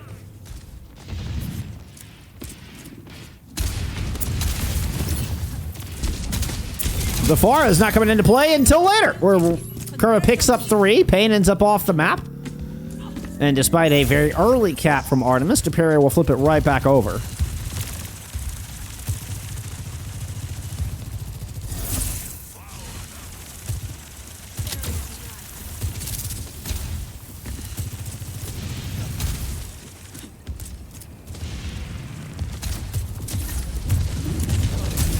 Looks like a White Room push through the... for Maverick and whoever else is going along with the front line. Too far, I was dueling out of... hero way off of the point. Whoop! quick swift step out of Marnix will not escape the wrath of Gemini. Ooh, Gemini's gonna find Pankar too with a little help from Spingar. Pankar did leave a parting gift in the form of that concussion blast.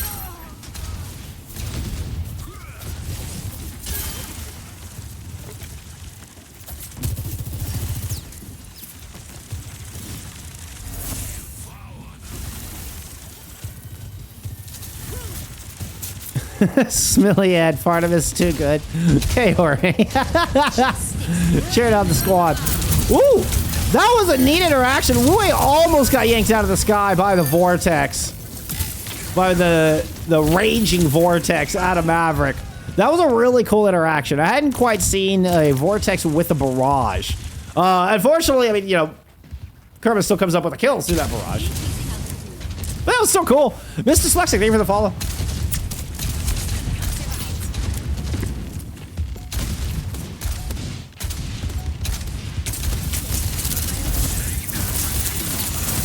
A lot of ultimates from both sides. Industrial with a slight sound barrier advantage. But Artemis has got a bit of a slow approach. They can't afford to be too slow on this. Only a couple percentage left to get a touch. Duck is going to get popped before they get onto the point with their overclock. Spingar with the only one here. Kurma, ooh, we'll get a kill, but a good boot from Industrial. Falls and killed on a Hex as well. Pankar's ultimate does get shut down, so we're down to the nitty gritty. The chase on to Maverick, but Maverick is going to chase down Virtual. Oh, we just left we were left with a staring contest between two ulting Ramatras. Duck is going to try to hold on with an OC, but Gemini remains the last player standing, and we're headed to round 3. What a save there out of Gemini, coming in off the bench, playing a hero that, they came in to play the Winston. So you gotta imagine this isn't a hero that's the top of the list for Gemini's hero pool. And it was getting bested a little bit there in the first half of, you know, at least on Control Center. But a big hero play there on Gardens to send us over to Night Market. Extend Tapire's chances of closing this one out in 5. 5, 4, 3, 2, 1. Round 3. Capture the objective.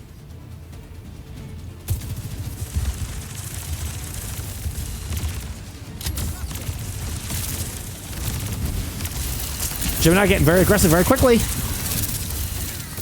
I think even caught Maverick a bit off guard. Maverick had their back to it. I was not expecting Gemini to come push up all that way. So we do get the speed rotation out of Industrial and company.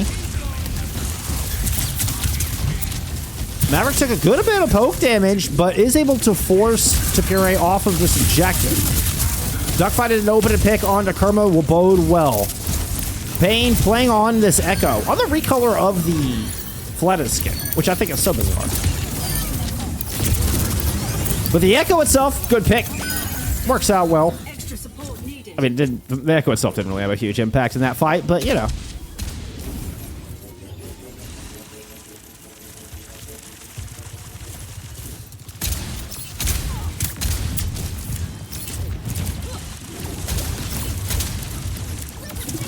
Oh, did Maverick not get sound barrier in that final fight there? Due to a good wall? Good catch. I don't know if that's quite what you mean. I think that's what you mean there, Ginger.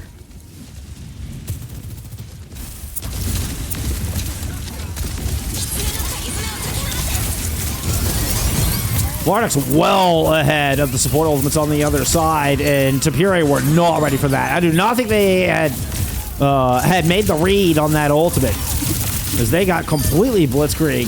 Whereas Tapire has been very good at, you know, disengaging, particularly, you know, they've been running this double speed all day long, and have been so good at the your turn, my turn thing. Not that time. That very aggressive play paying off for Artemis. Now sound barrier to work with, once again ahead of Hex on the other side. Virtual does throw an orbital ray into this fight. Adaptive circuits engaged. That at least gets Tapire out into the open. Pankar with a Lucio tube? Uh-oh. Don't know how that happened. I'm guessing either a Conch Blast or a boop from Hex. Hey, either way. You know, you can't fly when you're in Lucio form, I suppose.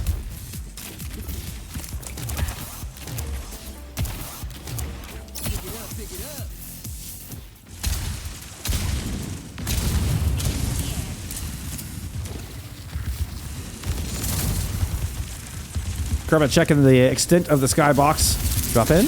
Barrage! Industrial's gone! No sound barrier into this fight for you.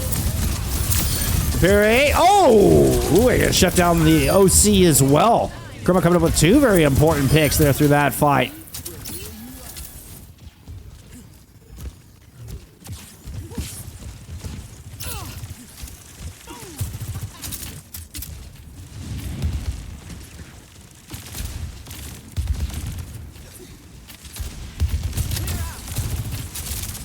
It's true.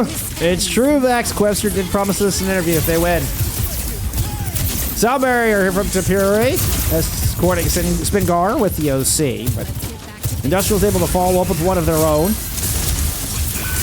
Both annihilations are in place. Spingar's able to pick up 1 kill. He's trying to help out in this fight against Mavericks, but Mardux was there, providing additional damage, not to mention the additional sustain. 72-75 flip from Artemis in this 3rd round. Oh, he can jump. Oh, I see what you mean. I see what you mean.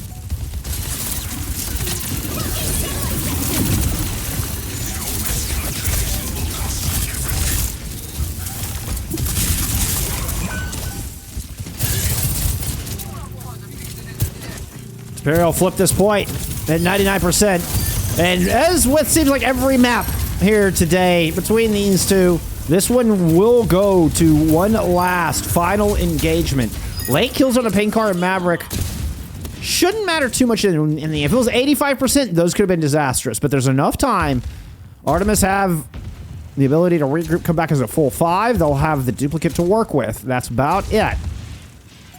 Not much on the other side either. Fairly neutral fight. Except for a couple of DPS ults, 1 apiece. Trying to follow the team in. The barrage drops. A low Quester will get popped. Long distance shots. Not able to find Mardux as the duplicate comes in from Paincar. Gemini able to pummel through Mardux, but Spingar is down. And Tapire running out of reinforcements here. The annihilation up from the duplicate. Maverick still barely hanging on by a thread. The yellow bar also hanging on by a thread. It's just Hex and Kerma here for Tapire. There's the point flip. Hex is going to go down as Duck finds that kill, and Kerma won't make it back onto this point. Artemis will force yet another map. We're headed to map 6.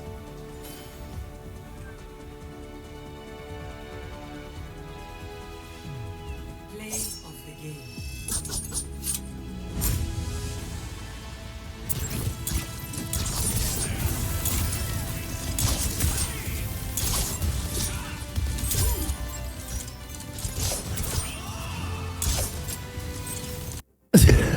Yeah, you are on a delay there, Pain. You are on a delay.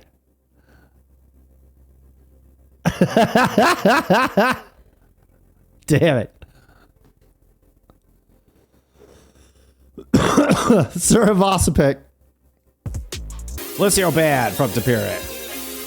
It's been a high energy match. Okay, targeting the Lucios. What an interesting ban. Let's look at some map 5 stats.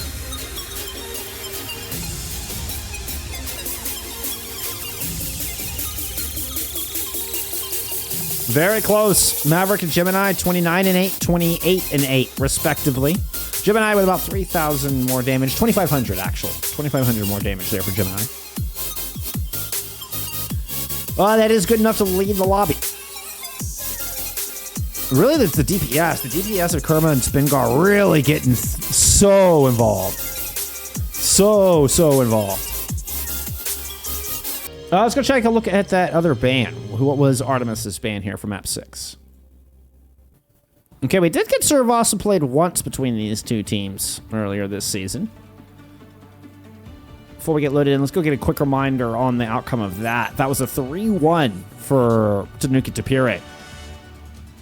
That would have also been a Tapire map pick, as they would have gotten the pick for map 4 in regular season being on the right-hand side. So, if precedent's anything to go on, you know, we had Artemis winning Dorado, Heatwave won Esperanza, Artemis won Eichenwalde. You know, can Heatwave close it out here? Let's get into map 6. 5, 4, 3, 2, 1. Initial flashpoint. Mark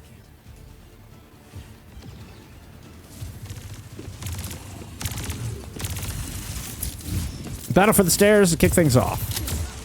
Whoop. No, here, we'll do that.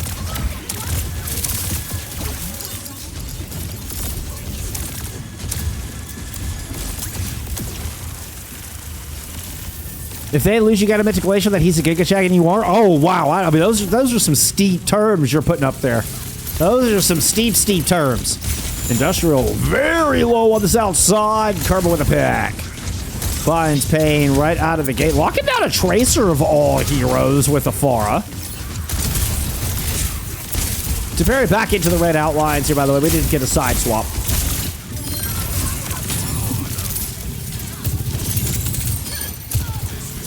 Pain trying to stick with the Echo here, moving into map 6. Obviously didn't work out as well here in that first fight as we saw it work on Lijiang.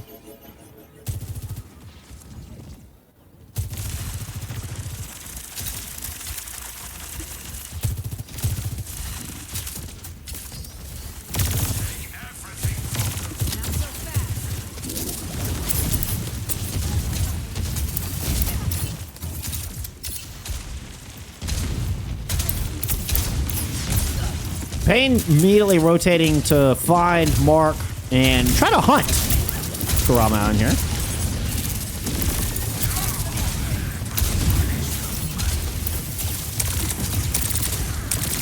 Kurama's able to back up to the back left-hand side. And is looping to play through window where Gemini has started to put some pummels down onto Maverick. But Pain Card's able to find Spingar. Oh, but there's Kermit over the top.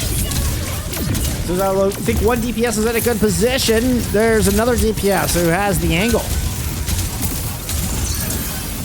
Now trying to utilize this orbital ray. Kerber's going to find a great direct. Lands on an industrial. The splash damage is enough, and Tapire will take market. Next flashpoint. Palace.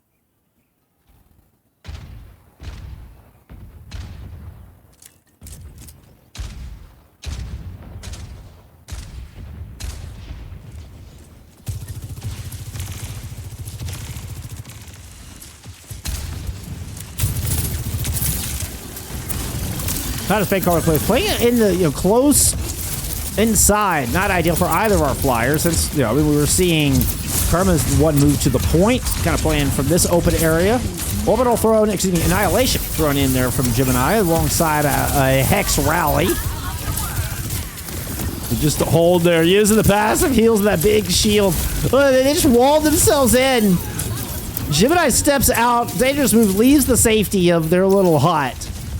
Ends up working out. Good timing there. First cap will go over to Tapire.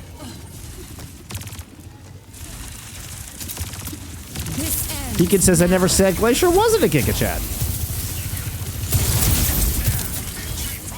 I mean, fair. Well put. Cybernetics regulated. Adaptive circuits engaged. Social Duke for Pain Card.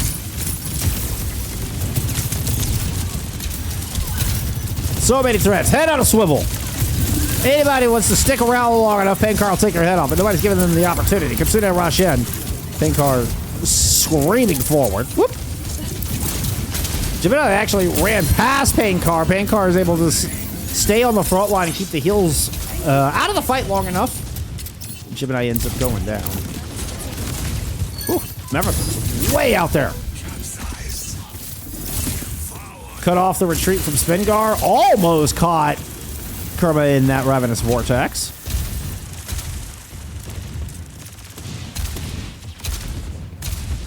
Posture check.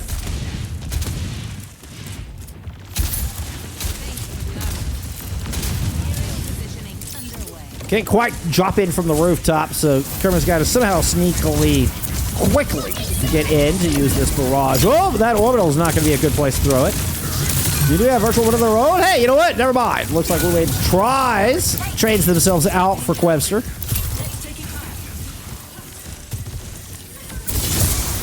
Maverick finding Quack has shifted the balance here. Gemini low on this point.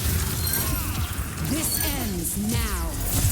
Oh, Spangar with a 1v3 OC here at the end of the point. Artemis will take this. Palace. Next, Flashpoint, Temple. We're at Catacorn all the way across the map. A wonderful spawn there for Tapire.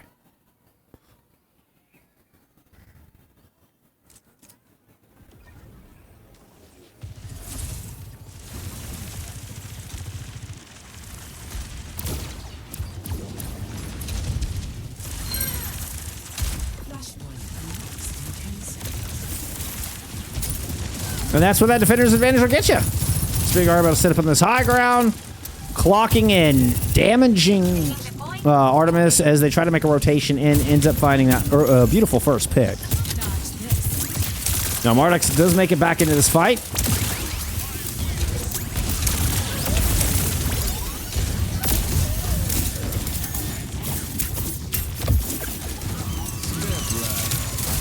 Towards coast, we're gonna get a Deadeye out from Duck.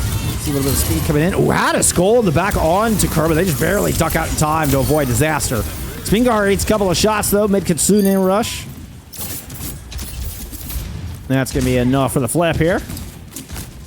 Tapire will take control. They've got a duplicate to work with. Excuse me, Artemis will take control. They've got a duplicate to work with. There's those side swaps getting you. Gemini is Toro. Okay, Flores, thank you. I had a feeling, just from the way y'all were talking and stuff, I had a feeling.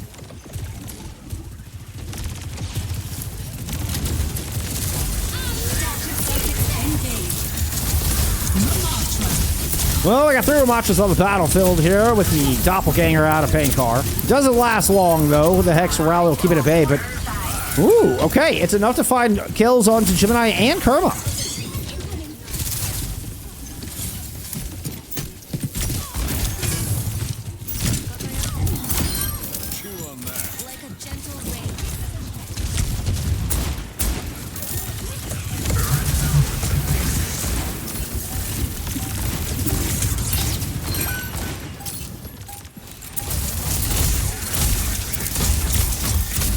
Oh. Artemis able to fend off Gemini. Gemini will not get a touch. There's 2 different engagements happening there, it looked like.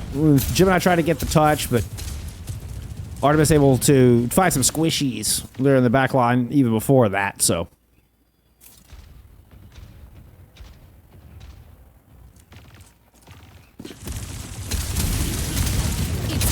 Double DPS ult available for Tapire pushing back in. We head to our 4th flashpoint of the map. Maverick in a lot of trouble. Spangar with a great shot, takes down Pain. Slide through onto Mardex as well. Quick 5 in the feed here from Tapire. Flawless fight. Much needed flawless fight as they grab control.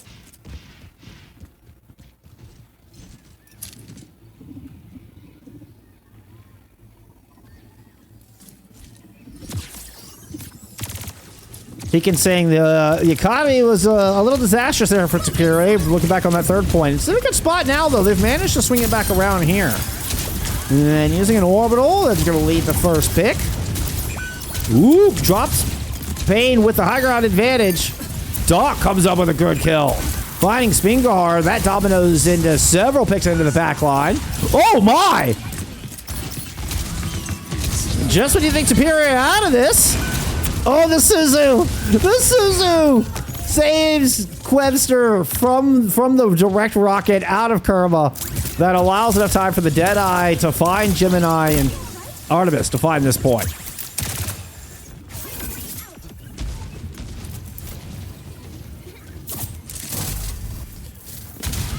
Checking the hole in the ceiling for a little drop down from Kerma, indicating you know they're expecting this barrage.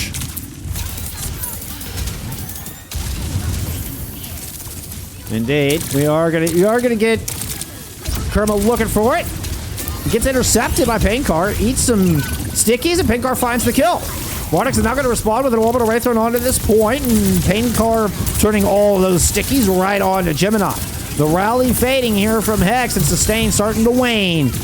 As Artemis just have to back away. Excuse me, Tapire back away. Losing players every step of the way. 83% on the board. Artemis, or I mean, like one fight, if not a half a fight, away from forcing a map 7 here. This ends now. Speaker trying to get back with the OC. Gemini onto a wrecking ball to get back onto this point. The OC will get a kill, but the ball does not make it back. Artemis wins Suravasa. Tapire will get one final choice, one final pick to see if they can best Artemis here, as we are going to our 7th map of the series.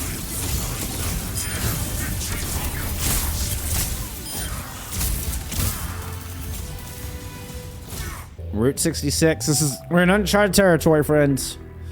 We've gone through the 5 maps that were played in the previous 2 series, the previous meetings between these teams. And just a reminder, Artemis wins the first meeting back in the regular season in a 3-2. But you get Tapire winning out in that upper bracket semifinal in the 3-1. These 2 teams could not be any more closely matched. A May ban from Tapire. We haven't exactly seen a whole lot of May today, but going into Route 66, you know, maybe they know something I don't. Maybe it's protect DPS kind of strat. Hell, maybe we're in map 7 and teams are just running out of useful bans at this point. Let's take a look at some stats there from map 6. You had to make faulty predictions. Well, you know, when you're the GOAT like he can, you can do that, I suppose. At least to a minimal degree. What sets out from map 6 is Maverick. Maverick 19 and 5 most damage. Gemini with 7 deaths compared to Maverick's 5. Route 66 is Squarebread's playground.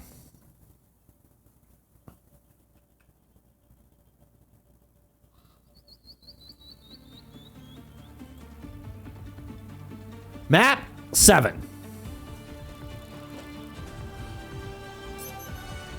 Hey, Bull's gonna watch it from my phone. I appreciate you being here, AST. I appreciate you being here. Artemis fan since map 1. Is this game good, Monoa? We're in map 7.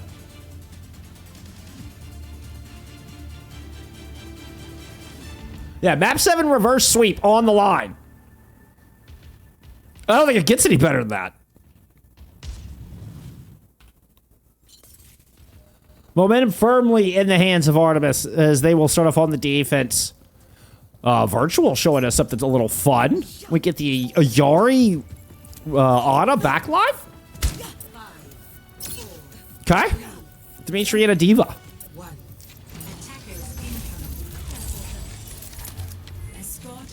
No Blamanthy. Spingar is still in. No, we have Spingar and Blamanthy in. Excuse me. Excuse me.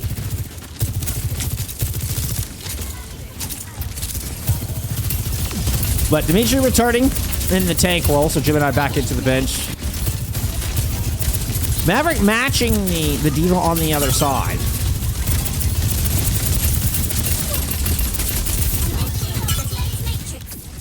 Oh, I didn't get the second ban in there. I'm sorry. Here, let me fix that second ban real quick. That Lucio's from the previous map. There's a Winton ban. I was wondering why. That's what exactly what made me think about it. Is we saw Maverick in the Diva, and I was like, wait a minute, this doesn't feel right. It was a Winston ban coming through. Although the ban is from Artemis. Wait, right?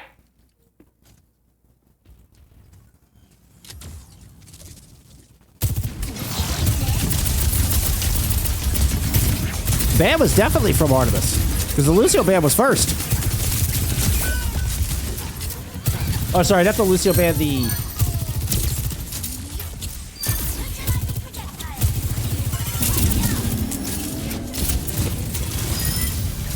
The May ban. The May ban was first. Okay, now we've got your bans updated. Sorry about that, y'all.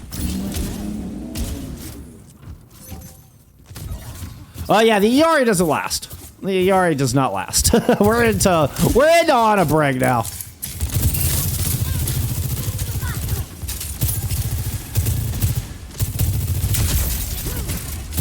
As much as I love to see the Iari is a lot of fun to watch.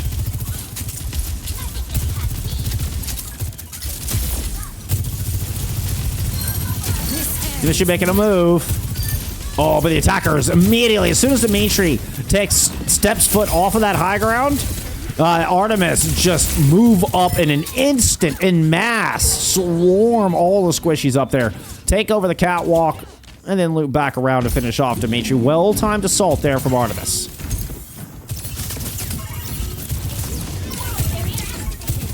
Yeah, I get it updated. I get it updated. I know it was a little chalked at first. I'm sorry. It's the nature of a one-man band here, all right? I'm your cameraman, I'm your producer, I'm your caster. All right, it's a lot to stay on top of. Sometimes it takes me a minute to catch up. Sometimes I'm like, oh yeah, I forgot to put the bands up there at the top of the graphic. Dimitri trying to get back and mech down 2 already in this fight. Worker's able to storm past, make it back onto the objective with the rally and try to help equalize here on the back of point B. Still a 3v4, Nano thrown onto Dimitri. Manages to stabilize this defense.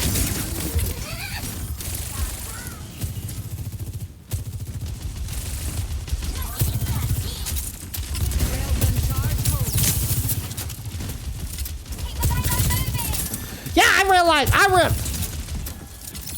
Oh, wait, we do have the banner swap, don't we? Hey! That would, yeah. Sorry about that. Remember, I'm looking in game. That's an easy fix.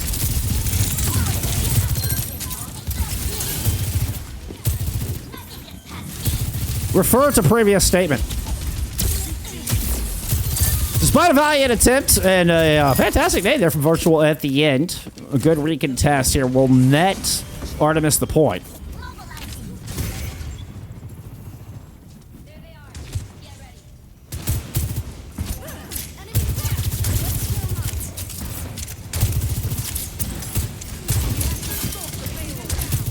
Yeah, when you get a map 7 and the teams just continually swap sides, yeah, it's not good on my brain.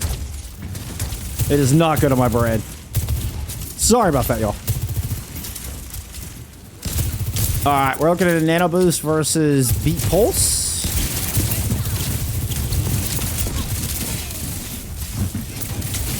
Nano Boost has to be so well timed on this. Whereas, you know, Sound Barrier can be used either aggressively or defensively.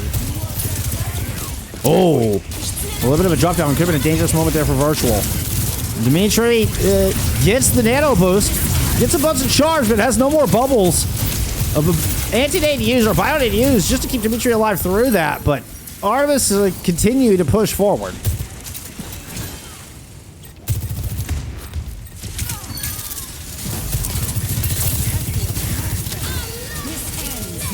There's the rally and the overclock coming in from the defense of Tapire.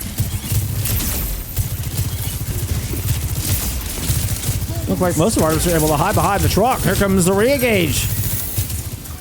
It's Artemis' turn, pushed back in. Spingar just gets overwhelmed.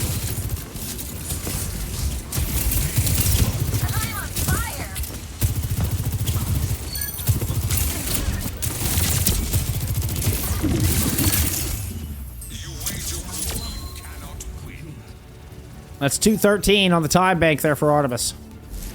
Score 0-3. Switching sides. A fantastic push. And a spectacular time bank. Particularly for Route 66. Steve Lack of Jobs, great name. Thank you for the follow. The Iliad T3 takeover.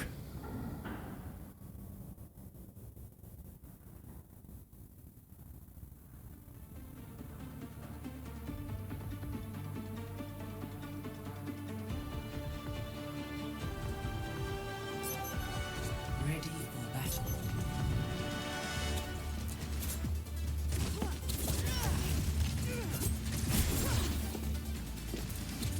Duck So Hot. First time chat says, excuse me, Steve Like a Jobs. First time chat is Duck So Hot. And second time chat for that matter. Two hotshot pilots on the same team. The bad guy won't know what hit him.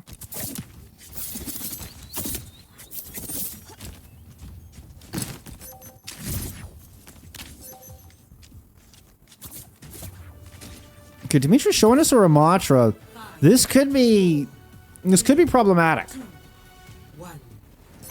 High ground control is such an important factor for these first 2 points. I can understand going Ramatra for point C, but how do you challenge Duck and Maverick on this high ground? Industrial and Pain, just playing the angle, controlling that top cave. Actually, they split a little bit with Pain going to main. Industrial circles back to the top of Big Earls.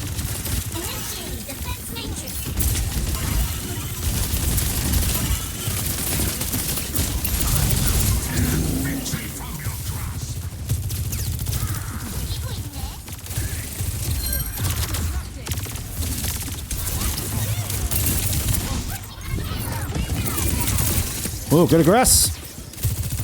And that's how do you take the high ground? Well, it seemed like Dimitri didn't bother. They ended up attacking the top left cave, finding kills there, and let the squishies go up and secure the top of Big Earls. Ends up working out at least for a fight. You also have to turn the cam back. I don't have the cam on while we're in game. No cam on while we're in game. Not about my face. It's about focusing on these players. You get enough of my ugly mug between maps, all right? You don't need my old ass face on the screen.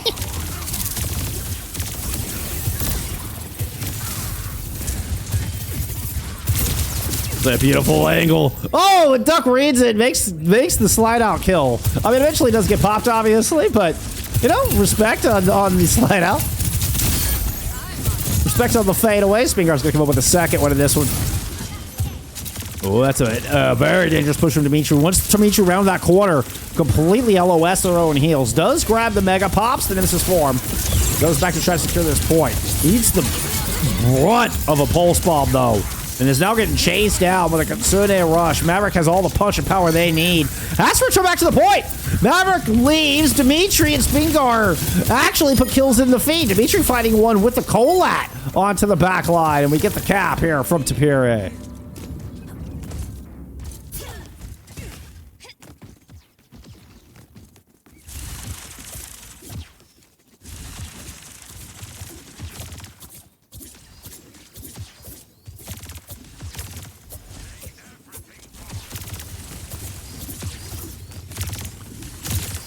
Oh yeah, don't be a one round, Andy.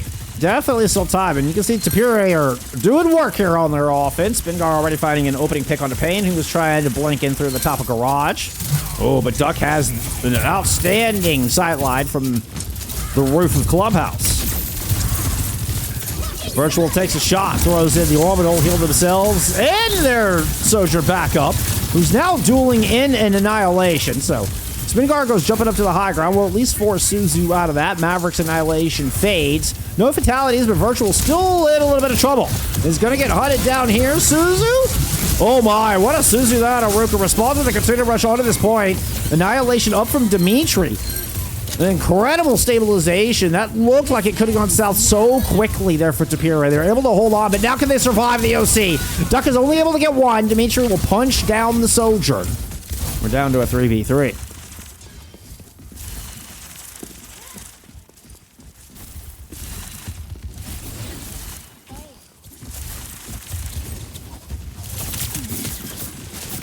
Kitsune Rush advantage. Like I'm the hero. Like super tiny. Like it's just like the super tiny picture of my face down where the hero. That's actually kind of funny, too. That's actually pretty funny. I might actually give that a try one time. That's pretty hilarious. Once again, we're down to a 3v3 on this point, but a massive positional advantage from Tapire. They had the high ground, Anakin.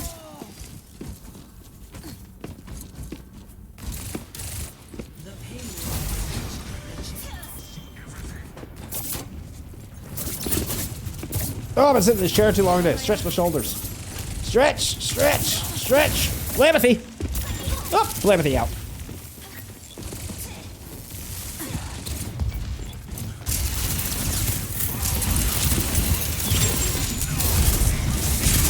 Nemesis popped under the threat of that pulse bomb. Jumping down, I think just trying to find some more value out of that. But Flammethy's able to find value with their ultimate. Alongside Spingar, they're going to drive away Mardux as well as Quester from the high ground. Quack is able to get it alive. Mardux is not. Annihilation in from Maverick, trying to isolate Ruka. Actually, immediately finds a kill on the Ruka.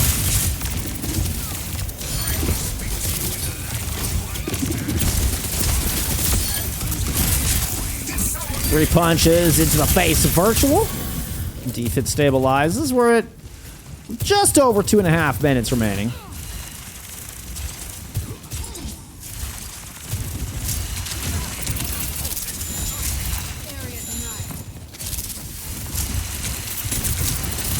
Well, I know and say Maverick should go back into the hazard. I don't know. I feel like Maverick has got a...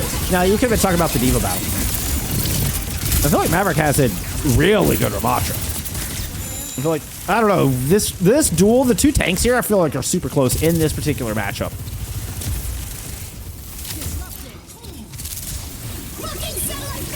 That's going to be an orbital out of Virtual just right down Main Street. Oh, if Artemis loses control of Truck and Main Street, this map is just pretty much done. So the Sound Barrier keeping them alive through that, but now the Main Street's going to pop the Annihilation as the entirety of this fight moves down onto the objective. Consider they rush out of this defense. And Dimitri looking very low, but Flammethy is able to sneak in, find a pulse. It is still threatening from this right flank hand side. Has a low industrial, is going to take them down. Spingar gets the final headshot. Good convergence, good call out, good focus fire. And Tapire are moving.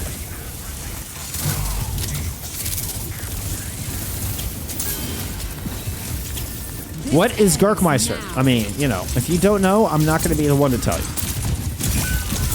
Spingar OC puts their back to the defense to find that kill on a Maverick. The boldness, the balls on Spingar. We're headed to extras in map 7. Wouldn't have it any other way. I will speak to you in the Matt Club, thank you for the follow. Matt Cub, excuse me.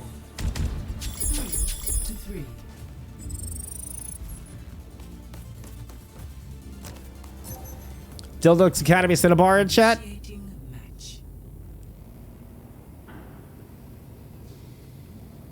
Good to see you, Cinnabar. Appreciate you being here.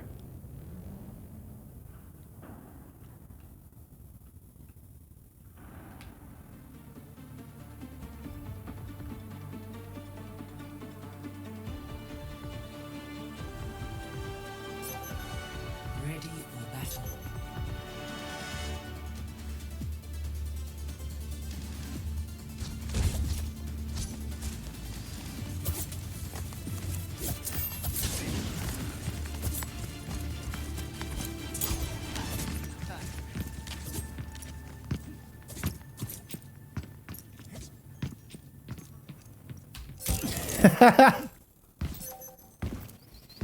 Kim says keep hoarding all the flex support. It's the passenger. 5,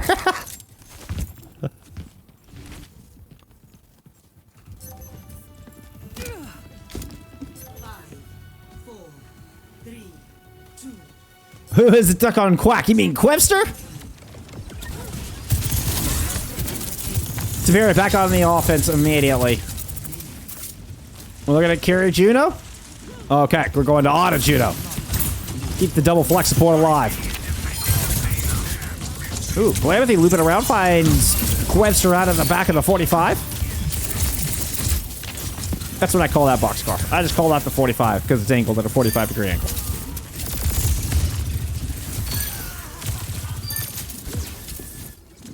Close hold swiftly dismantled. Here from Tapire.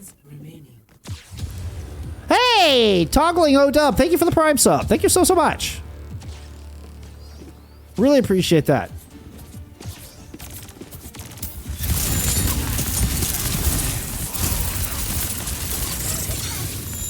No ads for you.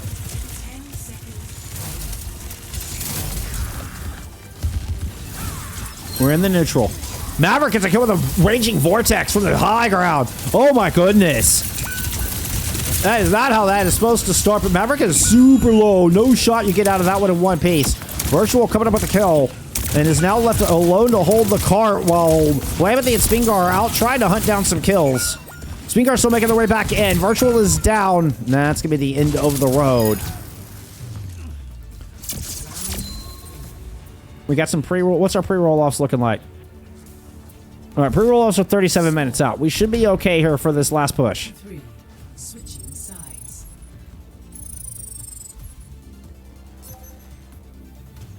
Initiating match. That card did not make it very far.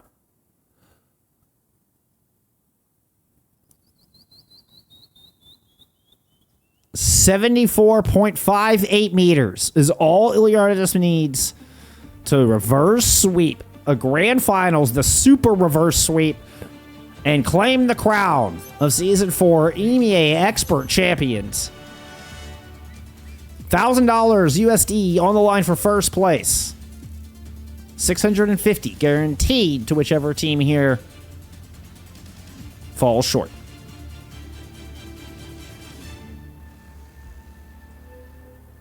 Do we get anything wacky? Spingar is just going to pull off the cast, playing a little bit more close. Makes sense.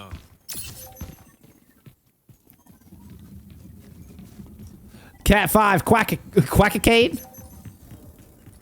Is that like a Quacknado? I think a Quacknado would be far. I picture a tornado full of quacks. Attackers incoming. Big enough. Webster with the teleport out on the Widowmaker. Dangerous moment. Ooh, but the ice still a little lacking in the veins. They don't quite line up the headshot. Does end up being a trade though, and fighting Spingar bodes very well for breaking this hole with only 2 minutes to work with. Each kill is going to be that much, carry that much weight behind it. It's going to be super important. Yeah, that's what I'm trying to say.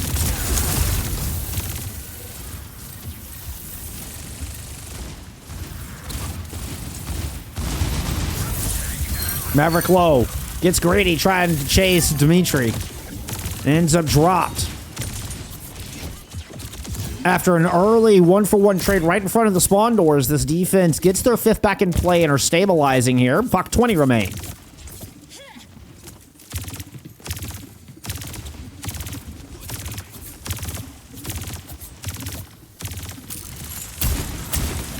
Spingar 2 shots on Industrial. Man, if they could punish the Lucio consistently, wouldn't that bode so well for this defense? Maverick in trouble. Maverick goes down. Artemis lose their tank right at the 60-second mark. Payne's able to get a deflect kill on the Spingar, though. Spingar falls for the 2nd time in this OT.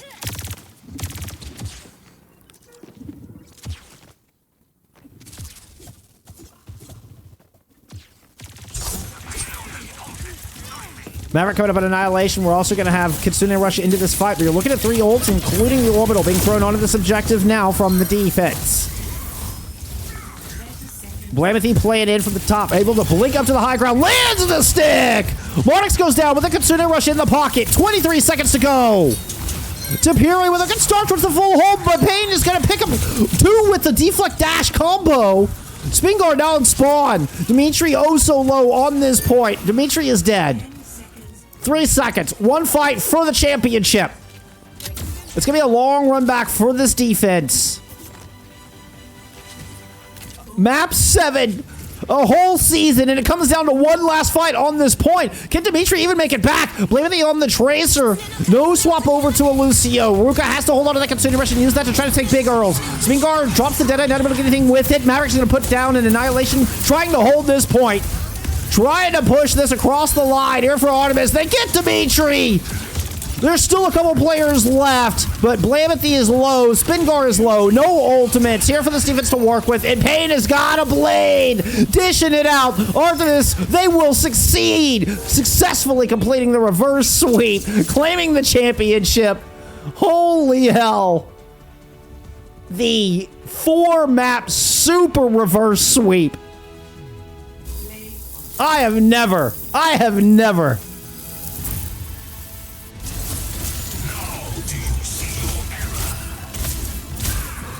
That's the first this season. I mean, going to map 7 is the first this season. Never mind a championship reverse sweep. Unbelievable. That does not happen very often, y'all. That does not happen very often. You can probably count on one hand how many times we've seen a 7-map reverse sweep in the history of Overwatch esports. Where were you? Where were you when Artemis came back from an 0-3 deficit to win the Expert Championship? What an incredible series. What an incredible series. Big congratulations to your champions, Iliad Artemis. They are $1,000 richer. And, you know, the heads are a little bit bigger. Can't blame them. Can't blame them. A spectacular season. Oh, I know a lot of heartbroken Tapire fans out there. But take solace in knowing that they put up one of the best seasons that they had ever. Has Bullskunk ever? Valid, Vindy. Valid. I'll see the questions now. Kevin Fart, thank you for the follow. Quite the name you got there. Okay, we are going to get an interview with Quebster. We are going to get an interview with Quebster. There's some amazing moments. Some amazing moments in that one. The industrial Ajax comes to mind. Insane performance, though. Insane performance out of Quebster here today in particular. Ends up 38-11 there for map 7. All around had a great day. Okay, we got Duck back in here. Let's talk to Duck. Let's talk to our champion. Welcome. Thank you for coming to talk with me. Congrats on the dub.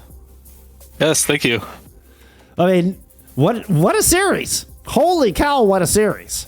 Thoughts, feelings, expressions? I'm shaking right now. That was a crazy last map. The whole series was insanely close and fun. That was. I'm just go ahead. Proud of how well my team did. We played great. Just happy we got first. This is incredible. Yeah, congrats. That's incredible. What was there? Was there like some big motivational speech? Like, was there something that happened between map 3 and map 4 that kind of spurred this on, or was it just kind of the slow? I mean, every map. I mean, all 7 maps honestly were extremely close. Like, how many of those maps went to literally the last fight? It felt like the majority of them did. But back to my original question: was there something that kind of shifted the tides a little bit? I don't really know. On Dorado, I wasn't hitting in my shots, and then my coach told me to lower my sensitivity by 0.1, and then I started hitting my shots. So he carried, honestly. Brilliant. That's brilliant. Was that literally in between map 3 and 4? Yeah. Yeah, Coach Duff. Like, that's insane. That's so cool. Because it did feel like a light switch kind of got flipped on. I mean, truly did. Totus. Okay, sorry. I was responding to chat there for a moment. Okay, May the 4th is the start of season 5. That was to answer questions. So May the 4th be with us. We're gonna need it. Going in. Okay, so now you're headed into Master Division. This is a 2-part question. A, did you think this was gonna happen? Was the expectations of like, okay, this is the season, we're gonna do it? B, how do you feel making it up into T2 officially? It feels awesome. I started playing like competitive play last year, actually just around this time. Oh, wow. And so it took me about a year. Pretty new to this team. I joined them in January, but right. We all get along well, and I think we play pretty good together. How did you go from just like enjoying the game to competing, to getting into this scene and now being in Master Division? You're one step away from OWCS. One of my friends convinced me to make a team with him. Okay. So after I did that, I just fell in love with competing. Were y'all playing in FACEIT or like BPL? Oh yeah, that was Team Effortless for the first 2 FACEIT seasons. Right. That's awesome. Man, that's what a very quick time. How far you have come in such a short amount of time. Y'all gonna do anything to celebrate? I'm gonna get drunk. Fair enough. Well deserved, my friend. Well deserved. I don't really have much else for you. Is there any shout outs you want to give? The floor is yours. Anything you want to say here? You've got the whole division watching. You got the whole state here. Shout out to Turo. He's Gemini in the game. Yeah. Me and him were on a team together in season 3. Start of season 4, we said we'd meet each other in grand finals and it would be a close match, and it was. Oh my. And so I'm just extremely happy for that. That's insane. Y'all legitimate. You're like, okay, we're going to see each other in grand finals. It's going to be close. It's going to be a 7-map banger in grand finals. And you're both moving on to Master Division. Incredible. Incredible. Well, I won't take up any more of your time. I really appreciate it. Quebster, you're the GOAT, my friend. You're the GOAT. Huge congrats. Thank you. Huge congrats. I can't wait to see you in season 5. All right. Have a good one. Thanks, you too. There you go. The long-awaited Quack interview. A man of few words. But lots of impact. Lots of impact.